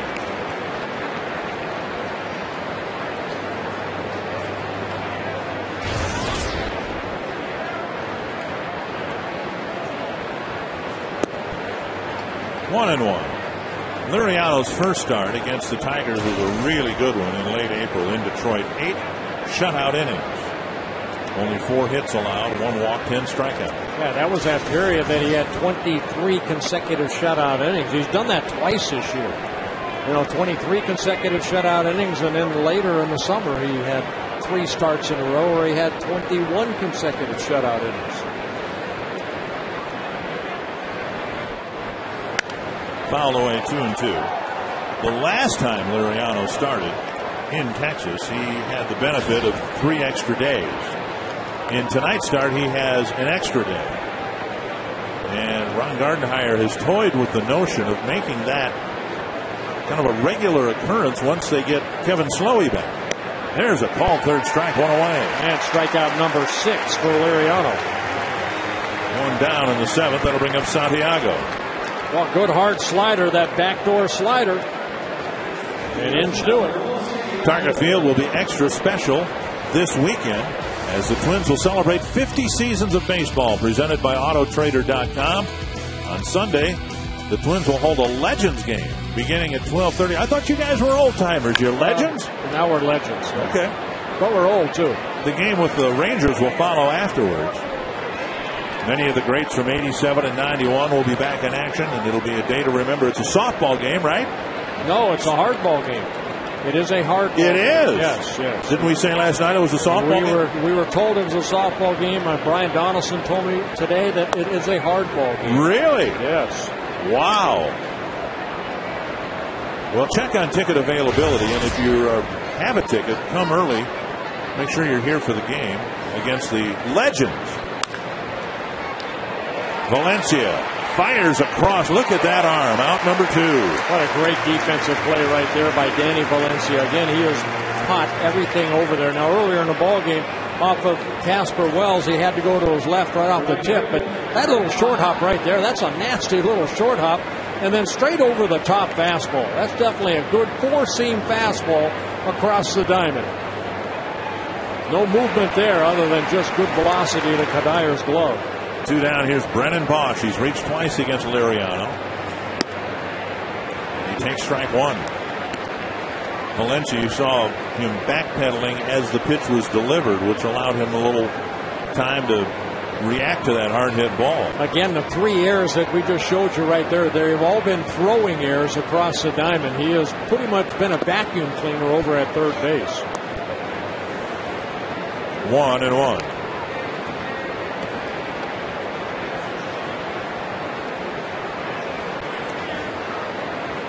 If you're wondering why the Tigers have fallen on hard times this year and why the Twins have climbed to the top, now Bosch is hit by a pitch. Second time that Liriano's hit a batter. And that'll get Laird up with a runner at first.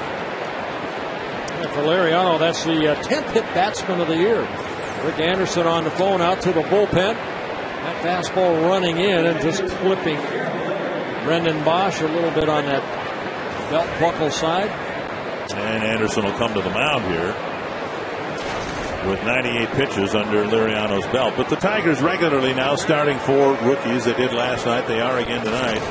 And the Twins starting just 1 rookie, and that's Valencia. And, I think we saw it in the first half. There's Matt Guerrero warming up. I think we saw it, Bert, in the first half from the Tigers when they had Bosch and Jackson surrounded by veterans. It's a lot easier for a rookie to do well on the field when you're supported by veteran players. There's a lot less pressure in an at-bat if you've got a Carlos Guillen hitting behind you. And Valencia has had that all year long. Yeah, I think they've missed Magler Ordonez. They've missed Guillen. Guillen's been on a disabled list a couple times. Ordonez is out for the season. But, since the All-Star break, the Twins are 30-14. The Tigers are 17-29. That's why they're 11 games behind the Twins. Here's Gerald Laird with 2 out and a man at first. Laird takes inside, ball 1. Now, one more thing about the Tigers. They have played very well at Comerica Park. They are 43-25, but they're 22-42 on the road. They're 20 games under 500 on the road. And, it's the old baseball saying, you play 500 on the road, you win at home, you're going to have a good year. That's what the Twins have been able to do. Play 500 on the road, 35-34, and 41-22 here at Target Field. 2-0 now to Laird. Liriano with 100 pitches. Twins trying to get him through the 7th in all likelihood. This is going to be the last man he faces, whether he gets him or not. He worked 7 innings in his last start in Arlington, Texas. 99 pitches, 67 strikes. And he ended up winning that ball game 6-4. So Liriano looking to win here today. It would be his 7th straight win since the All-Star break. Twins in those 8 starts since the All-Star break and are 7-1 in Liriano starts. 2-1 to Laird.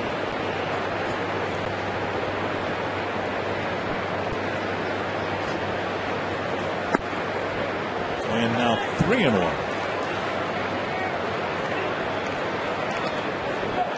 Well, Liriano's been very stingy as far as giving up home runs. Only 3 home runs allowed. And look for Joe Mauer just to sit a little bit outside. You're going to work this guy away. You don't want to make a mistake into Gerald Laird. He can hit it over that left field wall. Went to the slider and able to throw it for a strike. Boy, again, the confidence he has in that slider to throw it over in fastball situations.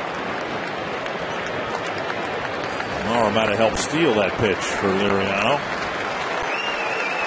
Full count to Laird. Liriano trying to wrap up 7 shutout innings. And what that does to Laird, okay, is he going to come back with another slider or is he going to go fastball? Struck him out with the slider.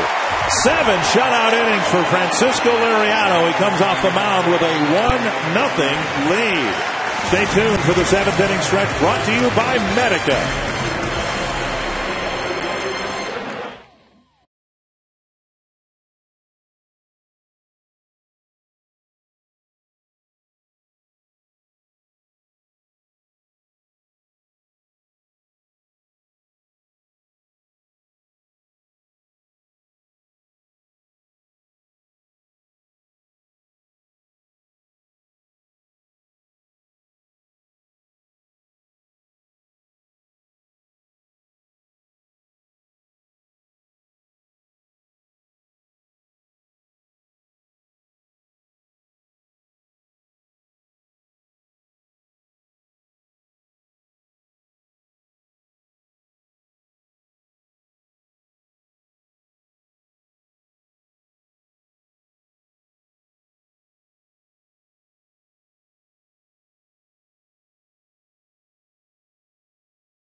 Hitting a couple of guys, walking one. And another outstanding night for the Twins left-hander. That's the 7th time this year that Liriano has started a ball game and went, 7, 8 innings of shutout baseball. So Liriano, the Twins holding on to that 1-0 lead. And very good pitching here tonight for both sides. Liriano, 7 shutout innings.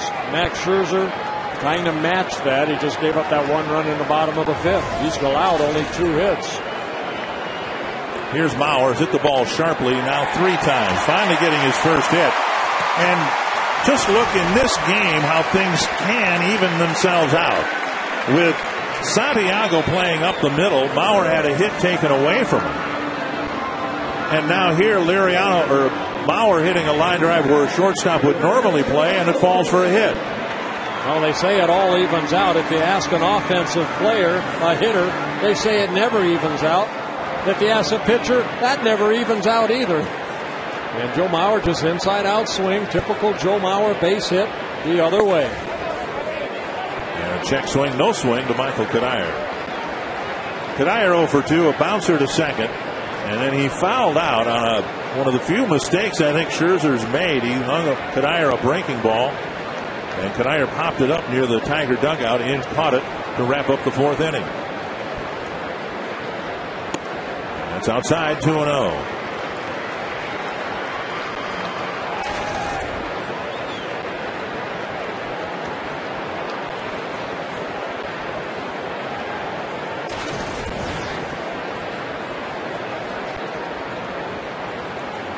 Swing and a miss, and it's 2-1. Yeah, good slider right there.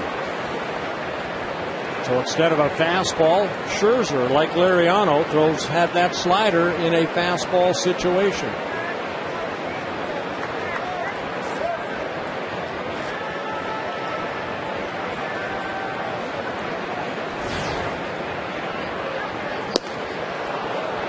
Good hard slider. And teams just regularly do that to Michael, throwing a breaking pitch down and away off the plate.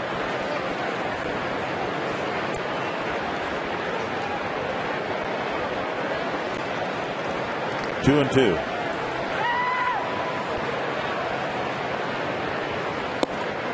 Fastball that burns the inside corner. Well, you start looking for that slider, and then Scherzer shaves the inner half of the plate. See Laird sitting inside and hitting his spot. So Scherzer picks up his first strikeout, his 7th of the ball game, and his first since the 3rd inning. Fans, the Twin Wives organization is auctioning off a one-of-a-kind quilt comprised of 2010 inaugural season homer hankies signed by just about everybody on the team. Delman Young at the plate. He takes up an in, ball 1. The proceeds from the quilt will help rebuild the baseball field in Wadena, Minnesota, from the north central part of the state, damaged in the tornado in mid-June. And to bid on the quilt, visit twinsbaseball.com and click on auctions. 1-0 to Delman Young, who cracked a double down the right field line and then scored the only run of the game later on in the 5th inning. All the throw over to first base for Scherzer has all been kind of just a lob over the first.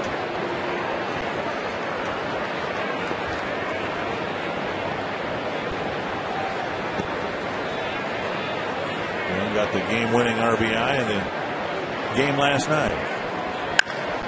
And here, a sharp ground ball to short. Santiago to Rhymes, who to Cabrera, and that'll wrap up the 7th inning. On to the 8th in a 1-0 ball game.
Minnesota Twins baseball on Fox Sports North is brought to you by McDonald's.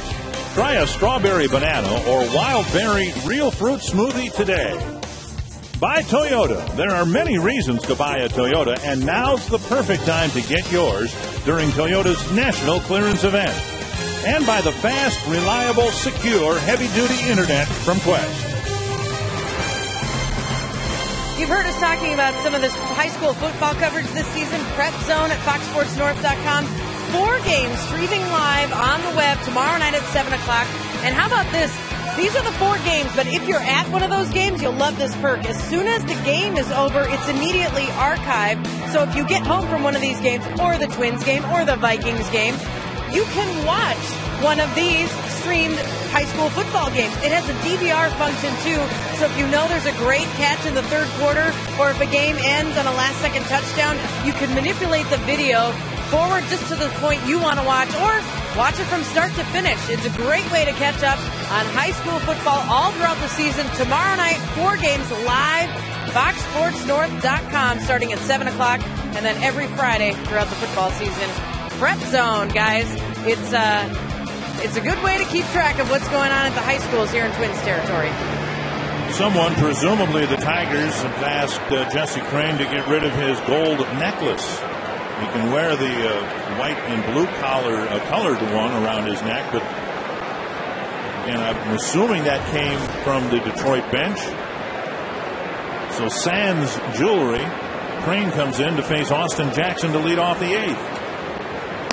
And a fastball, strike one. Well, Jesse Crane making his 61st relief appearance. We just heard from Marnie Gellner, and Marnie, had a chance to catch up with Jesse earlier today and talked about the bullpen, about the great arms that are out there. And Jesse, he's as hot as anybody in the American League as far as a reliever. Over his last 35 ball games, covering 31 2/3 innings, he's allowed only 1 earned run, an ERA at 0.28. Struck out Jackson last night to wrap up the 8th inning. He'd like to do it here to begin the 8th.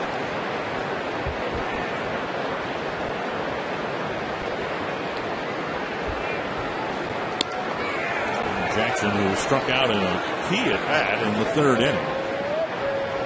Tigers had just gotten a couple of runners aboard. They sacrificed them to 2nd and 3rd. And Liriano was able to strike out Jackson for out number 2. He got Rhymes on a ground ball and got out of the jam.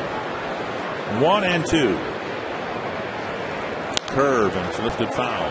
He left that up a little bit, and that's the pitch that struck out Jackson yesterday. Good curveball down and away. That was called a 3rd strike by umpire Joe West last night. He was at 3rd tonight. Randy Flores warming up. And along with Matt Ferrer. And Brian Fuentes unavailable because his back acted up on him yesterday. The Twins will try to get through this game without using him. Foul. A piece of that got Joe Mauer. He's really taken a beating here in tonight's game. Liriano fired a lot of pitches in the dirt. Came up, one got Joe, I think, under the chin in the throat area. Yeah, this one looked like it got off that right shoulder. Yep. You can have that padding on, but that still hurts. Catchers do get beat up, and again, we talk about it. Joe Mauer, 3 American League batting titles. He gets beat up back there, but he's still able to hit over 300 year after year.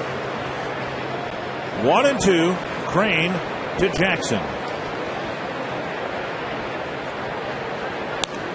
And Jackson seen a lot of those curveballs, and he's made contact to keep the at-bat alive. Yeah, they're up right now. They're about thigh high, and that allows Jackson just to foul them off.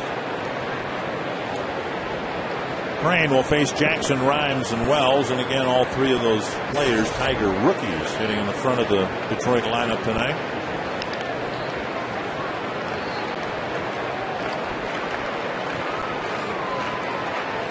Crane reloads, another 1-2. And he lays off a high fastball to even the count. Fastball clocked here at 94. Jackson leading the American League in strikeouts. Now with 139 times he has struck out. 7th pitch of this opening at bat in the 8th. A sharp base hit to right. Jackson fell behind, fouled off a couple of pitches, ends up with a leadoff single here in the 8th. His 2nd hit of the ball game. Comfort zone. The Twins pitching staff pretty stingy. Yeah, you can see the bullpen has been outstanding. They make them put the ball in play, and the Twins, the fewest walk out of that bullpen in all of baseball. And as a staff, the fewest walks in all of baseball. We're meeting on the mound, and that'll give us an opportunity for me, and I know, Bert, you join me in passing along our deepest sympathy to the family of Jim Dutcher, a good friend of mine, and the guy I've spent a lot of time with doing Gopher basketball over the years. He lost his wife and lifelong companion, Marilyn, overnight, and just a wonderful, wonderful lady. And to Jim and his family, our deepest sympathies, and you will be in our prayers, my friend. Yes. Here's Will Rhymes.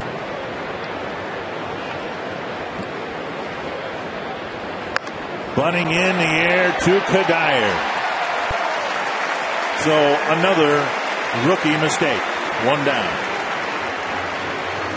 Dyer maybe talking to Crane right there if you let that ball go. But if Jackson, that's one of those plays right there. Sometimes you can let that ball fall and then maybe get a double play if possible. Well, the key was Rhymes. At least he ran the ball out here. Yep.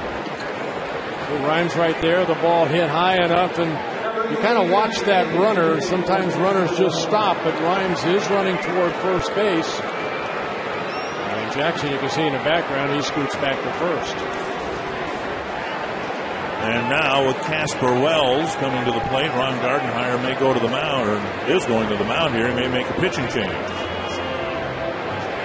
Johnny Damon, was announced as the pinch hitter for Wells.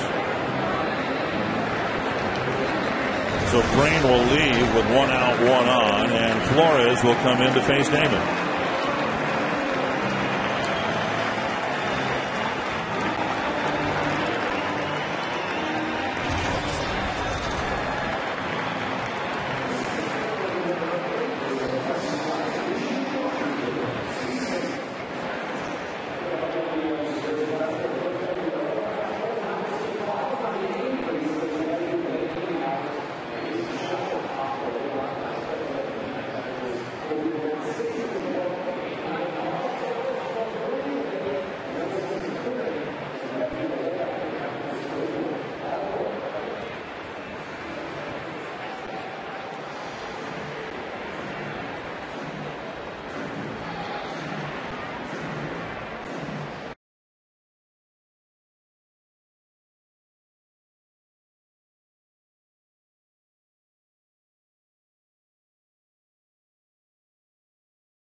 Will be busy here tomorrow night. The Twins on the west end of town, Vikings on the east end of town. And with that in mind, if you're looking for assistance or ideas on how to handle the increased traffic and demand for parking, go to twinsbaseball.com, click on Target Field, and then on Traffic Advisory. And a lot of good ideas and how you can plan your route, parking, and everything. It's all at twinsbaseball.com. A lot of maneuvering going on by both managers. Ron Gardenhire bringing in Randy Flores, making his third appearance as a Twin. In last night's ball game, he came in, faced only one hitter, started the 8th inning, faced Johnny Damon. It was Johnny Damon that was announced. That brought in Flores, and now Jim Leland has Ryan Rayburn pinch hit for Damon. Rayburn started in last night's ball game in left field, 0 for 5. That ended a 10-game hitting streak he was on. Rayburn just 1 for 12 as a pinch hitter. So Flores and Maurer with a brief chat. Tying runs at first, 1 away.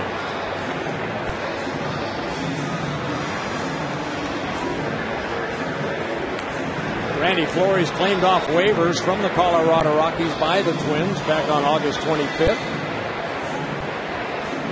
For the Rockies, he was doing a good job. 47 games for the Rockies, 2-0 out of their bullpen, 2.96 ERA. 18 strikeouts in 27 1/3 innings in Colorado. And like Liriano, his featured pitch is a slider. It's just not as good as Liriano's. Maurer will go to the mound and make sure his signals are square with Flores. Well, again, a lot of times, the Twins, they'll use more than one sign with a runner on, and I think they're just reconfirming that right there. Especially with a speedy guy like Jackson. Good base runners like Jackson, who has 21 stolen bases. Sometimes they'll go out and they'll take a peek at that catcher. You only put down one sign, and if it's 2 or 3 pitches, that's a breaking ball. So they got a better chance to steal a base. And the first pitch misses down and away, ball 1. We saw that right there. Jackson kind of went back to the bag. They haven't seen Flores before, coming over from the National League.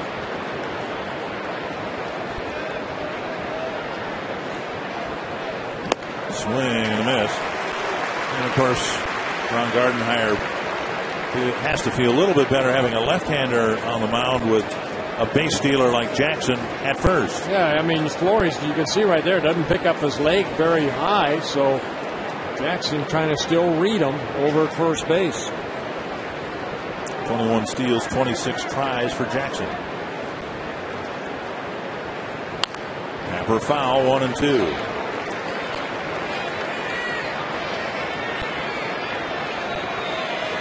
Flores, 35 years old, first came up with the Rangers back in 2002.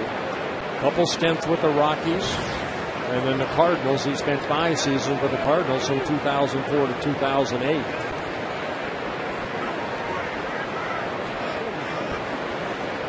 He was on that World Series Cardinal team in 2006.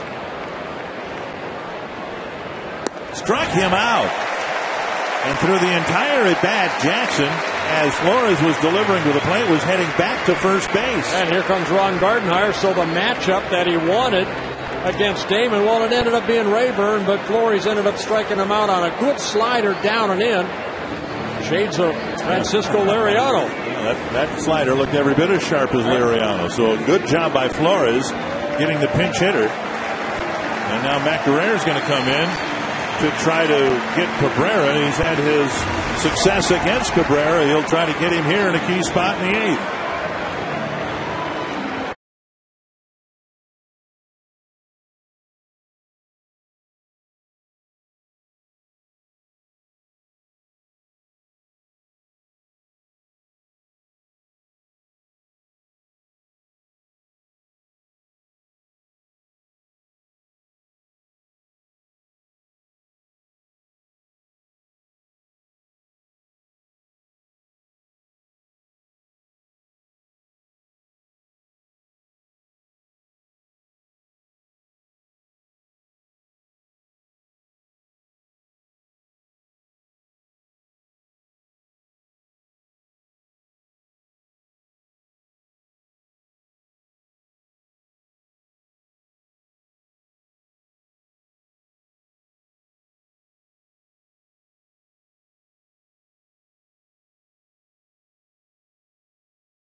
It's 1-0 Twins. The Tigers got a leadoff single in the 8th inning, and now Ron Gardenhire trying to match up relievers to get through the 8th inning. Well, Matt Guerrero coming in. He worked in last night's ball game, came in relief of Brian Dunsing in the 7th inning, was asked to get one guy out, and that Brandon Inge was able to do that on a fly ball to center field with the runners at first and third. Matt ended up getting a win in last night's ball game. But now a little tougher task right here to get the Miguel Cabrera out. And he drops the first pitch inside, ball 1. Cabrera has faced Guerrero 14 times. He's hit a home run, and that's it. One hit in 14 at-bats.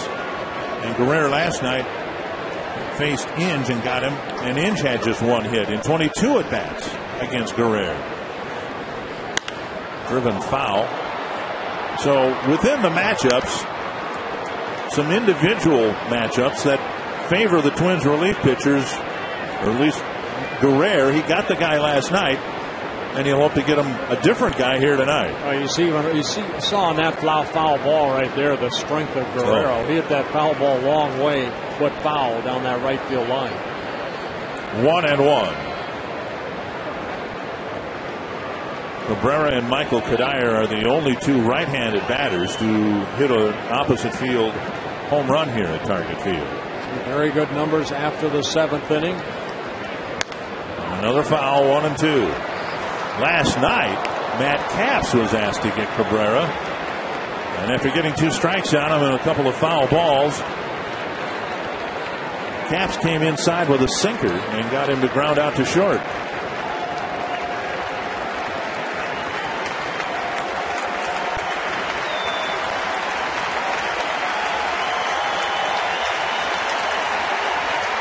1-2 to Miguel Cabrera. Watch Joe Mauer move. Up high, 2-2.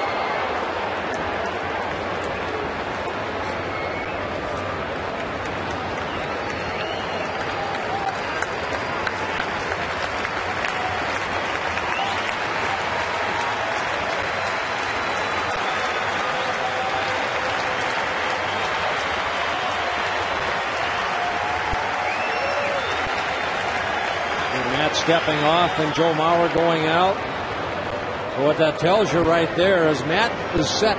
He wants a certain pitch, and Joe didn't give it to him right there. So now they're going to talk about it.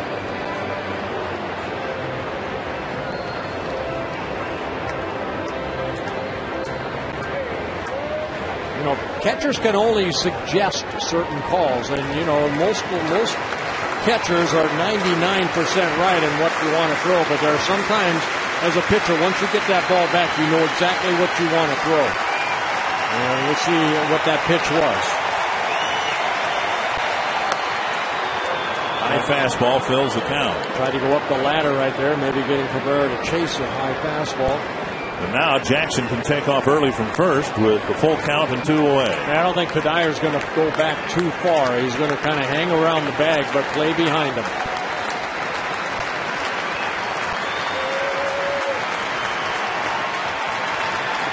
Ball 4. And Cabrera walks. Jackson to second. And Peralta will hit. Well, he tried to change up right there. You know, you go over meetings at the beginning of a 3-game or 4-game series.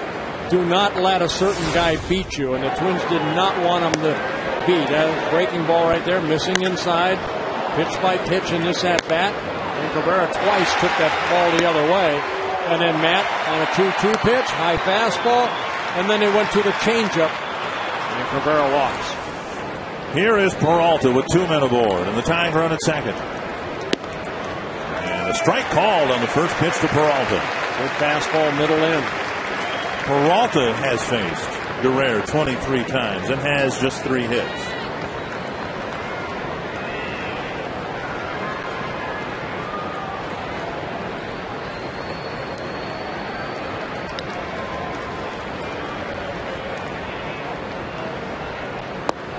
You know, you talk about you go into a Detroit series, you don't want Cabrera to beat you. That's exactly how the Blue Jays approach things. They walked him a handful of times. And he still went 7 for 12 with 2 doubles and 2 homers. He's a great hitter. You don't want him to beat you, but he'll beat you anyway. 1-1, Guerrero to Peralta. And a drive to left center field that'll tie the game. Jackson scores, and Peralta, with a 2-out single, ties the game at 1. Again, Peralta's been swinging a hot bat, an 8-game hitting streak coming into this game, hitting .424. Gets his second hit of the ball game, driving in his 63rd run of the year. Softly hit into left center. And Delman Young gets it back in, but Jackson scores the tying run. So now it's Guerrero and Inge again. Inge hit a fly ball to center against Guerrero last night. And that run charged to Jesse Crane. Swing and a miss, 1 strike.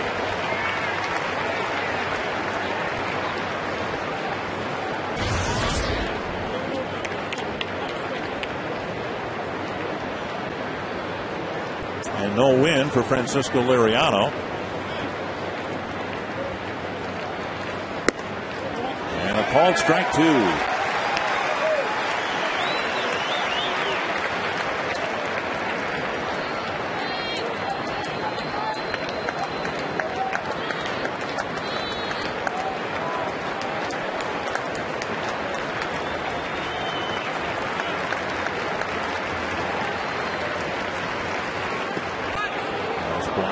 By Mauer. And it's 1-2. Well, Mauer again knows a breaking ball's coming, and he does a good job of deadening that ball off his chest protector.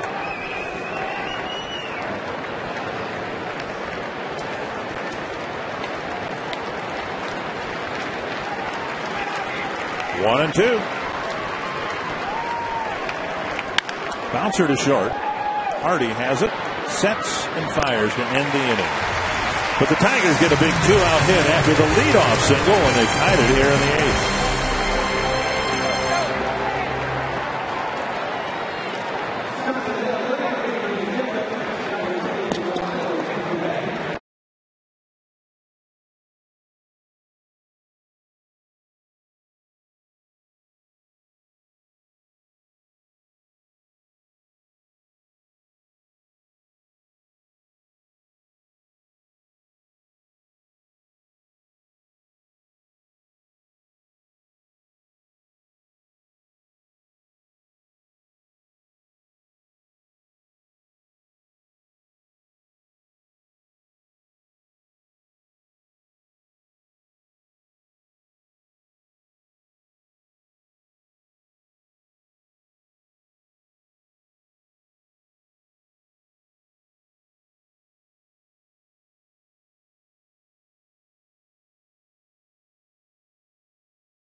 See more coverage in our Quest Twins Live postgame show. We'll include the Toyota postgame wrap and look at a pitcher's duel between Francisco Liriano and Max Scherzer. We'll also honor Kirby Puckett as one of the 50 greatest Twins, certainly one of the most memorable. Also postgame reaction from Ron Gardenhire after we bring you the final out. It's Quest Twins Live after the game. Dick and Bert, which is turning out to be a pretty good one. Another close ball game. I mentioned the Tigers have lost 4 of their last 6. They've all been by a run. Here's Danny Valencia, who leads off the 8th now against Scherzer. First pitch popped up near second base. And a quick first out here in the 8th. Time for the Coors Light Cold Hard Blast. Well, 7 shutout innings for Francisco Liriano. 104 pitches, 62 for strikes, 1 walk, 7 strikeouts. And Liriano having another outstanding start. But the Tigers able to score a run off that bullpen, and it's a 1-1 ball game. Coors Light Cold Hard Blast, and Morales will hit. Drove in the Twins run with a deep fly to center. Outside, ball 1. Morales struck out in the 3rd. Hit the deep fly, hauled in marvelously by Jackson in the 5th inning. Young came in from 3rd on a sacrifice fly to get the Twins on the board. 1-1. Scherzer not needing a lot of pitches here with 1 out in the 8th inning. Only 83 pitches. 57 have been strikes. So Ryan Rayburn in left field. 1-1 to Morales.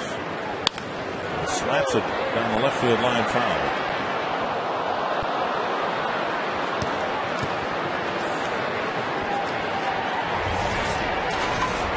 Scherzer struck out 6 men through the first 3 innings, and he struck out only 1 man since.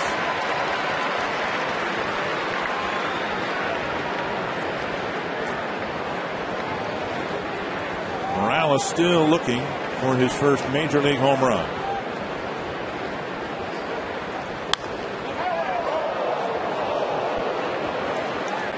And looking for his first hit of this season.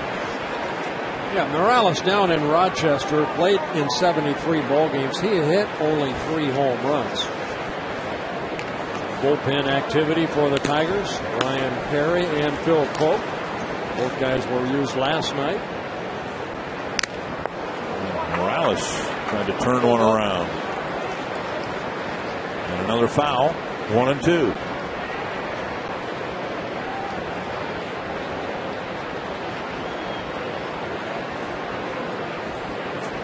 Peralta's base hit in the 8th, tying it up.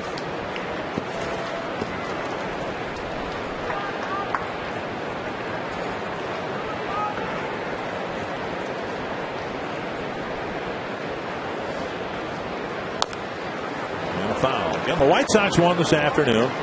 Indians had a 4-1 lead late. The White Sox on another clutch Paul Konerko home run came back to sweep the Indians. The Cavs warming up. They get the 9th inning regardless here.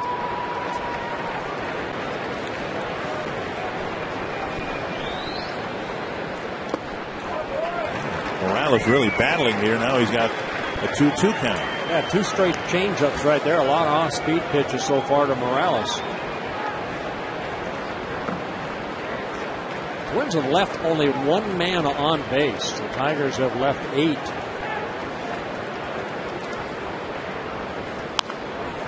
Morales really battling Scherzer. Morales, of course, been battling injuries throughout his major league career. One of the reasons his numbers were more subdued in Rochester, he had some wrist injuries. And a called 3rd strike. Scherzer finally shaves the outside corner to put Morales away. And Scherzer picks up his 8th strikeout of the ballgame.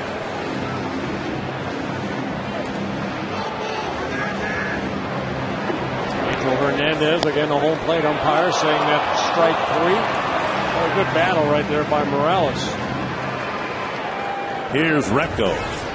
Struck out in the 3rd, then hit a sinking liner, and Wells, the left fielder at the time, made a nice sprawling catch in short left field.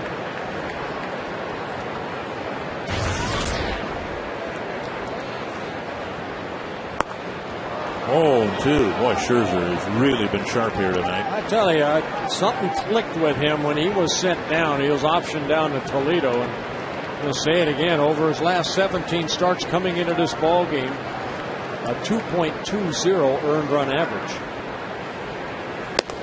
And he just reared back at 95 and sent Repko back to the dugout. On to the 9th in a tie game.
Pitchers duel with the Tigers and Twins tied at 1. We go to the 9th inning, and Matt Capps comes out of the Twins bullpen to pitch to the Tigers. Yeah, Matt Capps picked up his 7th save last night, his 100th career save at the major league level, making his 15th appearance for the Twins. He'll face Santiago, Bosch, and Laird here in the ninth. Capps in last night's ball game, the 1 shutout inning. He threw 19 pitches, 14 were strikes.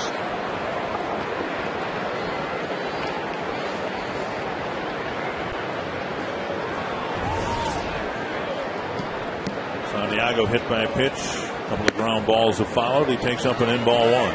Now Santiago, a switch hitter. He was hitting .333 as a right-handed hitter when he faced Liriano as a left-handed hitter, hitting .259.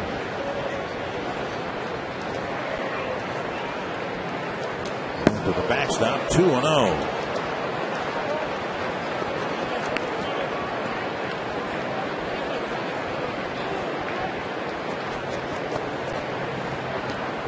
Caps, as we showed you last night, gives up about a hit per inning pitch. That's been his history in his career as a closer.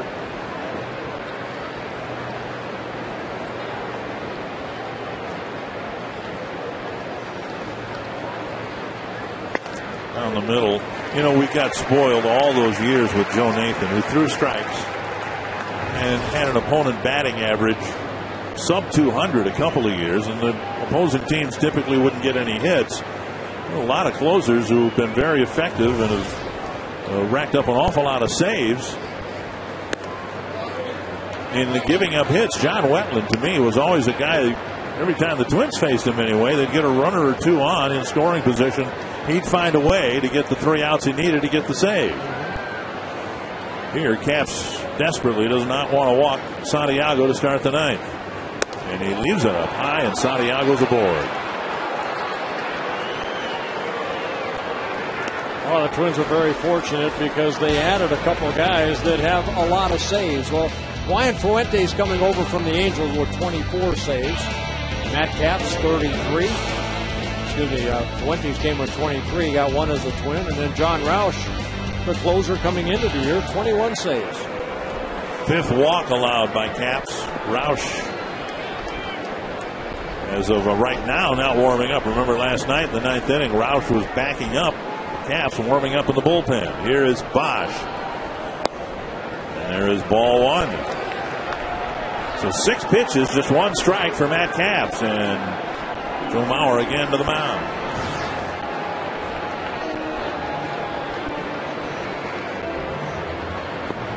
With the Nationals, Capps 46 innings and 9 walks, 3 of those intentional.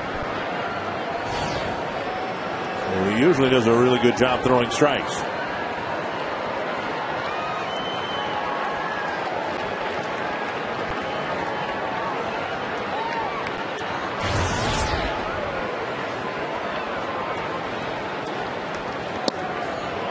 Two and 0.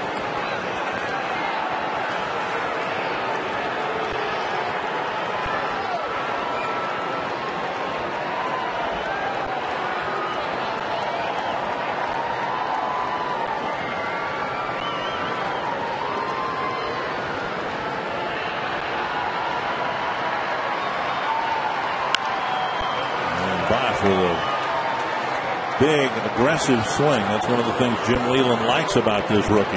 Yeah, 14 home runs. You figure he's having a tough time throwing strikes, so he's going to challenge him with a fastball. He got the fastball up and fouled it off.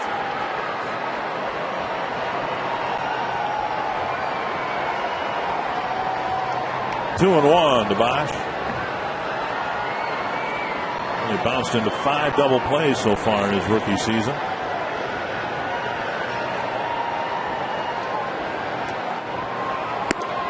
And a called strike. And Bosch looks back at Angel Hernandez. He's looking for a fastball away again, and Capps throwing a good fastball inner half of the plate.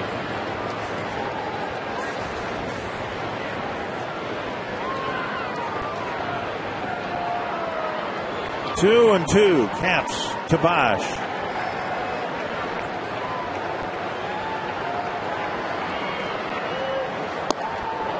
Nice play by Joe Mauer. A backhanded stab of a pitch down and in, and it's a full count. We'll see if the Tigers do anything with Santiago here. He only has 1 steal. Bosch, very much a fly ball hitter. He's not likely to hit it on the ground. Now Roush starting to warm up with Capps finding the plate. Capps finding the plate, jumping around on him a little bit. Swing and a miss. Santiago stayed put. For the Tigers, that was a good thing. Capps comes back to get Bosch 1 away. Santiago not a big base stealing threat, but Caps does a pretty good job of holding on a runner. And good fastball down in the strike zone. And Bosch swinging through it. So a big strikeout from Matt Caps. Alex Avila will hit. 1 for 6 as a pinch hitter for the Tigers. Started in the ball game last night. Walked a couple of times, was hit by a pitch and hit a warning track fly ball to left. That was the ball that Jason Repko made such a fine fielding play on, retreating to the fence. Yeah, we turned that into an instructional.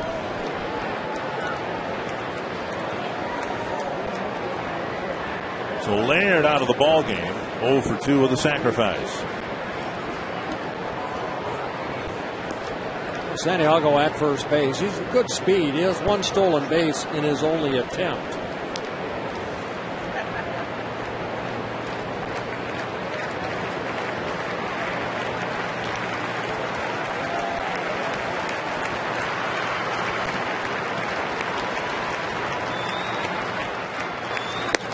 Strike on the inside corner.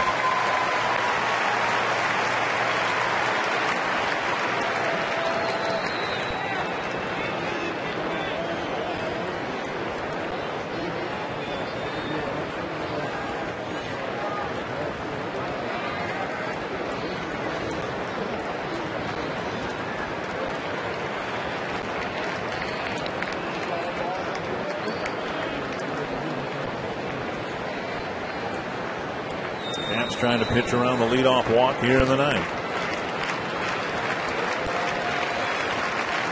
5th time in 9 innings the Tigers have had a leadoff man on.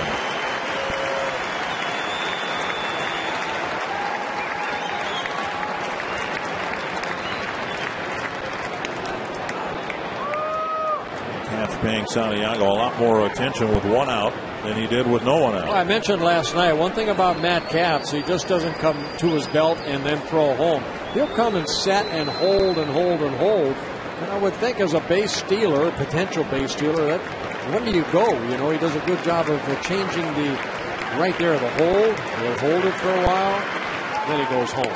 Swing and a miss, 0-2. Avila 57 strikeouts, 223 at bats. Minnesota high school math says that's roughly 1 every 4 at bats. Wow.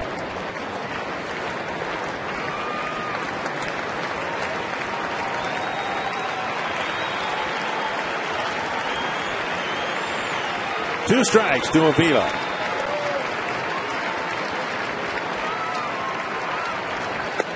Got him looking, 2 down. Boy, he just stayed inside. Avila actually raised his hands. He thought that ball was inside. But Angel Hernandez right over Joe Mauer. And it got the plate. So 2 straight strikeouts for Matt Caps after walking Santiago. Now Austin Jackson, who has gotten hits his last 2 times up. A ringing double to left center field in the 5th with 2 out. And then a leadoff single in the 8th, and then Jackson scored from second on Peralta's 2-out single to tie the game.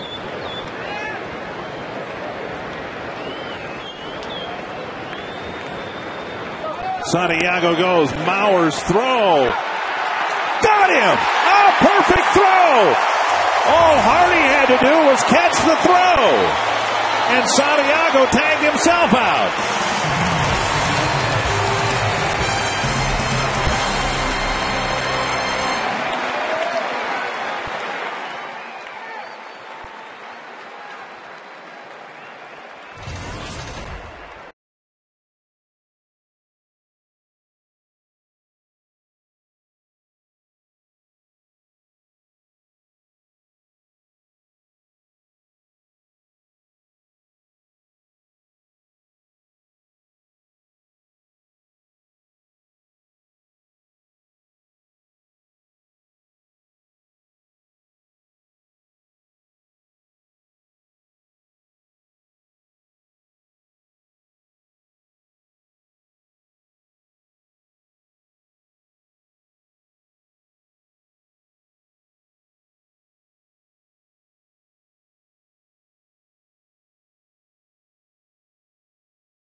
Santiago, and he's given Rob Drake an earful right here.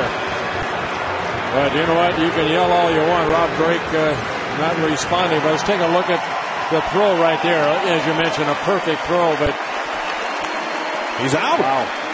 What a great throw by Joe Mauer. And Rob Drake, you see the umpire right there positioning himself to watch. And Hardy, he's out. Unbelievable throw. Well, here's Scherzer dealing to J.J. Hardy. The first pitch missing, 1-0. And now a strike. Well, it almost feels like Scherzer's getting a second wind. You know, a couple strikeouts in the 8th inning, 9 strikeouts in the ball game. His fourth 1-2-3 inning coming in the 8th inning. And his stuff is just as nasty in the 9th as it was in the 3rd. Yeah, Scherzer making his 26th start of the year, his 63rd Major League start. He has never worked into the 9th inning. There's that slider, just keeps drifting away. Hardy taps it to short. Santiago comes up firing. Hardy retired for the first out. Now, under normal circumstances, and these are hardly normal circumstances, but the Twins could turn to Jim Thome to pinch hit, or Jason Kubel to pinch hit. Both left-handed hitters are on the shelf. Here's a Toyota game reset. Yeah, the longest outing in his career right here, Max Scherzer, going 8 1/3 innings so far. Liriano 7 shutout innings. Peralta wounded for the Twins here tonight so far with that RBI single in the 8th inning. Well, Thome's got a bat and a helmet because Casillas is batting next. So we may see Thome before this is all said and done. 1 strike to Span, who's walked, struck out, and grounded out. Thome was in the original starting lineup and then pulled himself out when his back tightened up. Just off the plate, 1-1. Twins would love to have Span's speed aboard, particularly if Thome is going to hit for Casillas. And this will be pitch 100 for Max Scherzer. And a snap bat and a little roller to second. And Casillas being called back, and here comes Jim Thome.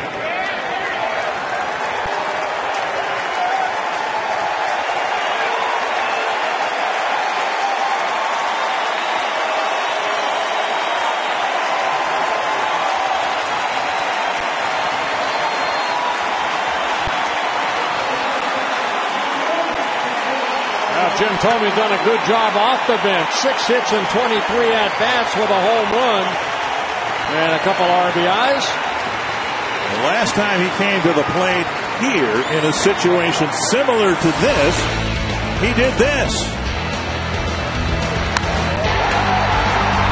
That off of Matt Thornton of the Chicago White Sox in a Twins victory. And Thornton has not thrown a pitch since. Here's Thome. Taking a fastball at the knees, strike 1. Casillas had gone 0 for 3.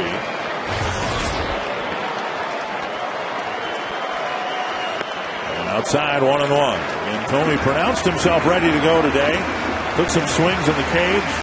Thought he'd give it a try, but then when he went out jogging on the field, things didn't go so well. Laced to left. And down for a hit. So Thome does his job. He gets a hit. The Twins haven't had many of those. And now he'll be lifted for a pinch runner. Matt Tolbert comes off the bench. The outfield playing very deep. No extra base hits. And Thome, that top spin base hit to left field. And Tolbert will pinch run for him at first base. Well, good at bat for Jim Thome. Scherzer stayed with nothing but fastballs to him right there. The third fastball, Thome just softly hits it into, if he can hit it softly, into left field. Here's Mauer, who has stung the ball 3 times tonight against Scherzer. A liner to short, a liner to left, and then a base hit to left.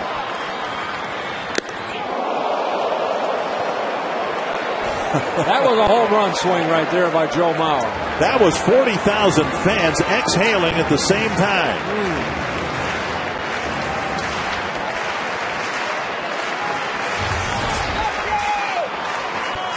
Tolbert, great speed at first. The Twins would love to see Mauer deliver a gapper. Plenty of room in front of the outfielders. They were deep for Thome, and they are for Mauer. Yeah, they're playing as deep as they feel that, no ball will get behind them in the air.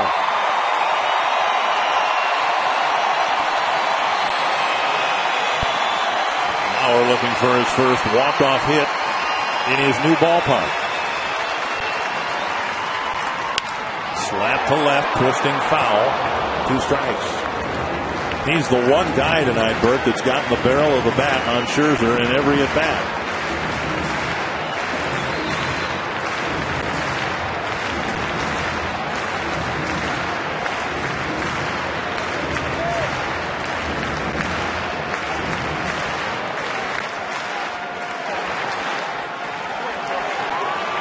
Tolbert a conservative lead at first.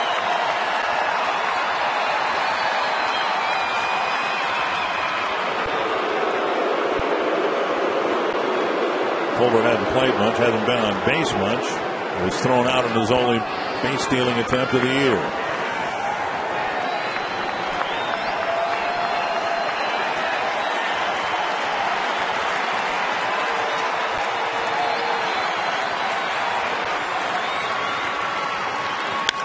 To left center field toward the gap. And a nice running catch by Rayburn in left. So again, Mauer hits the ball smartly. It's the 3rd out, and we'll go to the 10th inning.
By Jack Link's Beef Jerky all season long. Jack Link's Beef Jerky, feed your wild side. Twins running through their bullpen, and in the 10th, it'll be John Roush. Yeah, good pitchers duel here tonight. Liriano, 7 shutout innings. Max Scherzer, 9 very good innings. His longest outing at the major league level. As we are deadlocked at 1 apiece heading to the top of the 10th inning. John Roush coming out of the bullpen.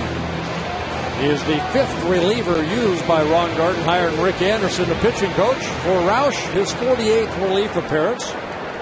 47 2/3 innings, 54 hits allowed, only 12 walks and 38 strikeouts. Matt Tolbert staying in the game, playing second base. Austin Jackson leading things off. First pitch drilled to center. Hit very well. Span back, and the track, he makes the catch.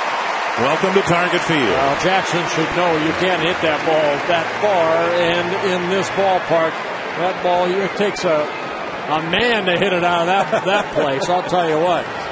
This is why this has been a pitcher's ballpark. Jackson hitting that ball a long way, but Span catching it, and then backpedaling right there, and the back hitting the wall, the padded wall out in center field.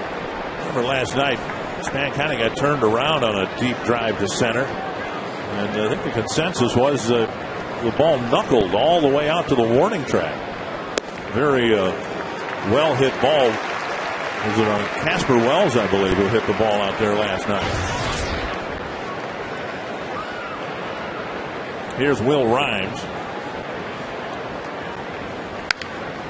squirted to short. Hardy has to charge and flip on the run. Nice stretch at first by Kadire, 2 away. Yeah, good play by both defensive players right there. Hardy, because of that ball, kind of has a lot of spin on it. He has to try to come in quickly and then all in one motion get it over to Kadire to throw a little bit up the line. But Michael, who was replacing Justin Morneau at first base, nice stretch right there for the second out. So 3 pitches, 2 outs. And Kadire using a different first baseman's glove. He was using the tan-colored glove, and Twins had saw a couple of balls roll through the webbing of his glove. Here's a high drive to deep left center field. That's not going. Delman Young on the edge of the track makes the catch, and Roush gets 3 outs on 4 pitches.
Pinching him right now. Stay awake, son. His father's probably wishing the same thing.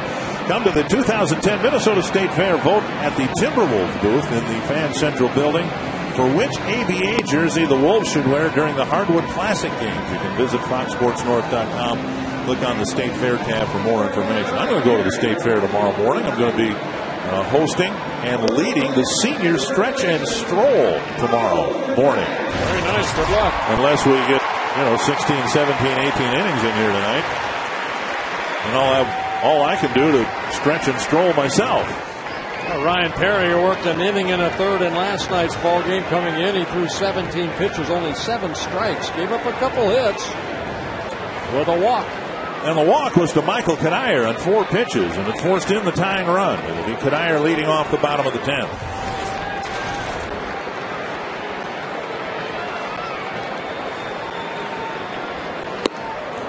There's that breaking ball darting down and away. Strike 1. Great job by Max Scherzer. 9 very good innings. Only 4 hits allowed, 1 walk, 9 strikeouts. Both starters pitched outstanding. Liriano and Scherzer. 1-1. Kadire, who patiently watched 4 sail wide to get an RBI without swinging the bat last night. Coming in the 7th inning, and then Young rifled a single to right to put the Twins in front. 1-1. And that one is through the hole. Kadire with a leadoff single here in the 10th. Perry with a good fastball in the upper 90s. That looked like a slider right there that Kadire gets his first hit. Yeah, breaking ball right there. Left the middle, a little inside. Kadire finding that hole between Inge and Santiago in the left field. And the Twins pick up their 5th hit of the ball game. A leadoff single here in the bottom of the 10th. Young with a double down the right field line. A strikeout, and he hit it into a ground ball double play in the 7th.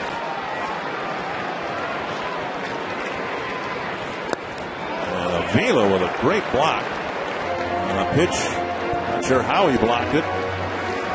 one really augured into the dirt in front of home plate. Well, he went back to the breaking ball again. That's a fastball right there. Avila kind of ricochets off his body, but he's able to keep it in front of him.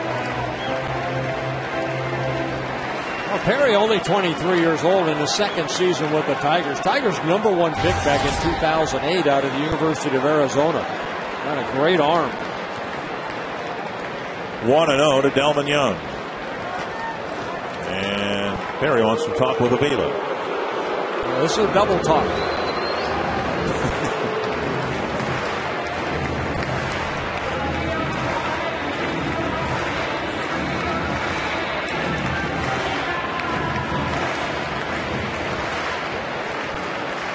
Young with 92 runs batted in, tops in the team, his career high 93 in his lone year with the Rays.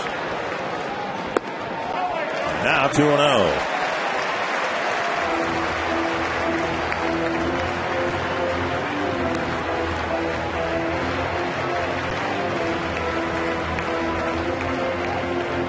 I mentioned earlier, sometimes as a pitcher you find yourself in situations that you have to come in with a fastball. Well, Perry has enough confidence in that slider to throw it over here, and he misses again. Well, how do you check your swing? Young was committed to that pitch, and he slammed on the brakes on the swing just in time. It's 3-0. Valencia is on deck.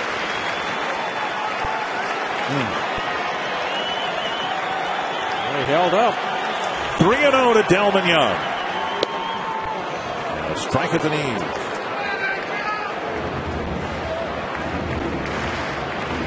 Johnny Aldridge going through signs.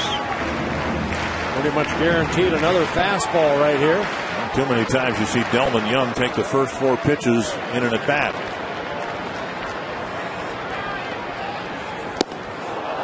Three and two. And a good fastball at 95. In a good spot. Down in the strike zone. Fastball's got a little giddy up on it.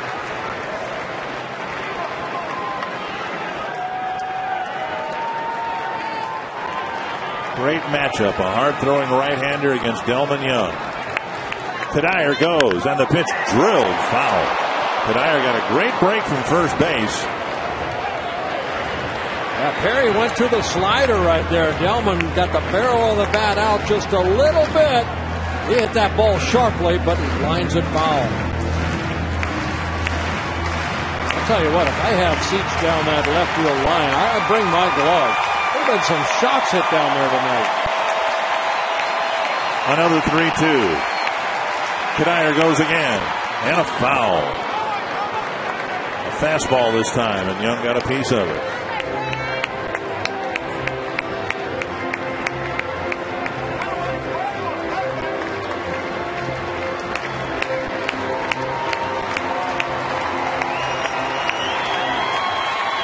See the stopwatch right there by Gardy. He's, looking at the pitcher Perry, how long it takes him to get that ball toward home plate.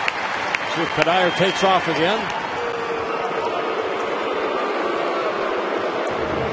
Kadire, of course, not much of a base stealer. He does have 5 steals and 8 tries, but Young has bounced into a dozen double plays. Well, you take a chance right here. Let's see if they continue that chance. Send Kadire again. There he goes. Struck him out, and Kadire is safe at second with a bad throw by Avila. Rhymes had to jump in the air to catch the throw, and Kadire steals second base. Oh, Perry made another good pitch. Fastball down that Delman swung through. And with Kadire taking off, the throw was high to Will Rhymes at second base.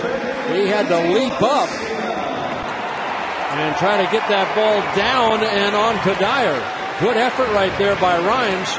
But Kadire able to steal the base and get in the scoring position with 1 out. Ooh, that was pretty close. Rhymes athletically putting the tag on Kadire about the same time he got to the bag. Well, here's Valencia. 3 hits in the ball game last night, and 1 so far tonight. With a chance to get his biggest major league hit. Just inside the ball. Again, Valencia coming into the ball game hitting .429 here at Target Field. 68 hits, and the biggest one so far, a first inning grand slam against Zach Greinke in Kansas City. Trying to get a walk-off winner against the Tigers. And a strike, 1-1.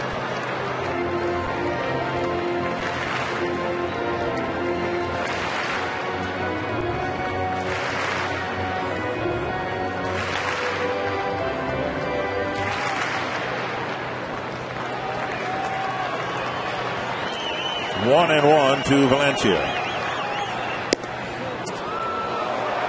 1-2. Valencia, not very often you're going to see him taking fastballs. Oh, one thing we've seen from Valencia, a pretty good two-strike hitter. Doesn't strike out that often. 28 strikeouts in over 200 at-bats.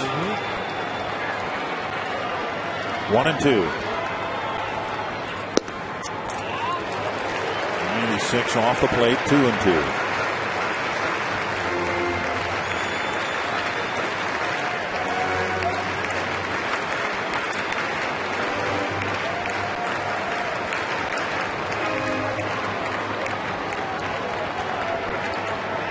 Ron Gardenhire talking there on the bench. In the dirt, and Avila digs it out. Kadire frozen between second and third, retreats. It's a full count. Big block by Avila. We've seen already a couple times in this inning Avila doing a good job of knocking that ball down. There he went to the 2-2 slider and just down and in. Full count now to the Twins rookie.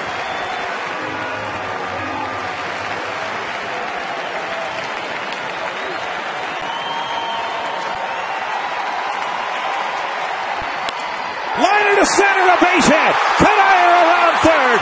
Jackson up with the throw. Here's Kadire scoring, and Valencia gets the game-winning hit. And he will be mobbed. Again, Danny Valencia, who came into this game hitting .429 here, gets his second hit of the ball game, and it's the game-winning single.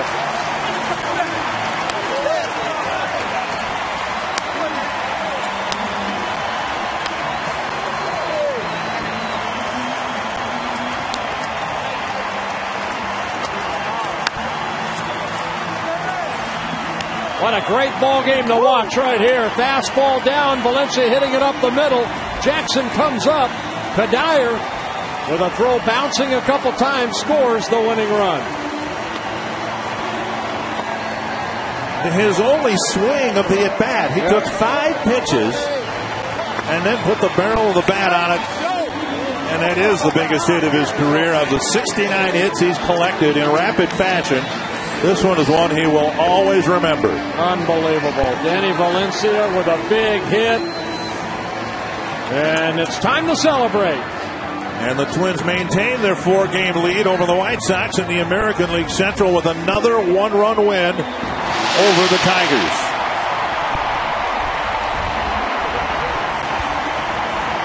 Danny Valencia, the walk-off.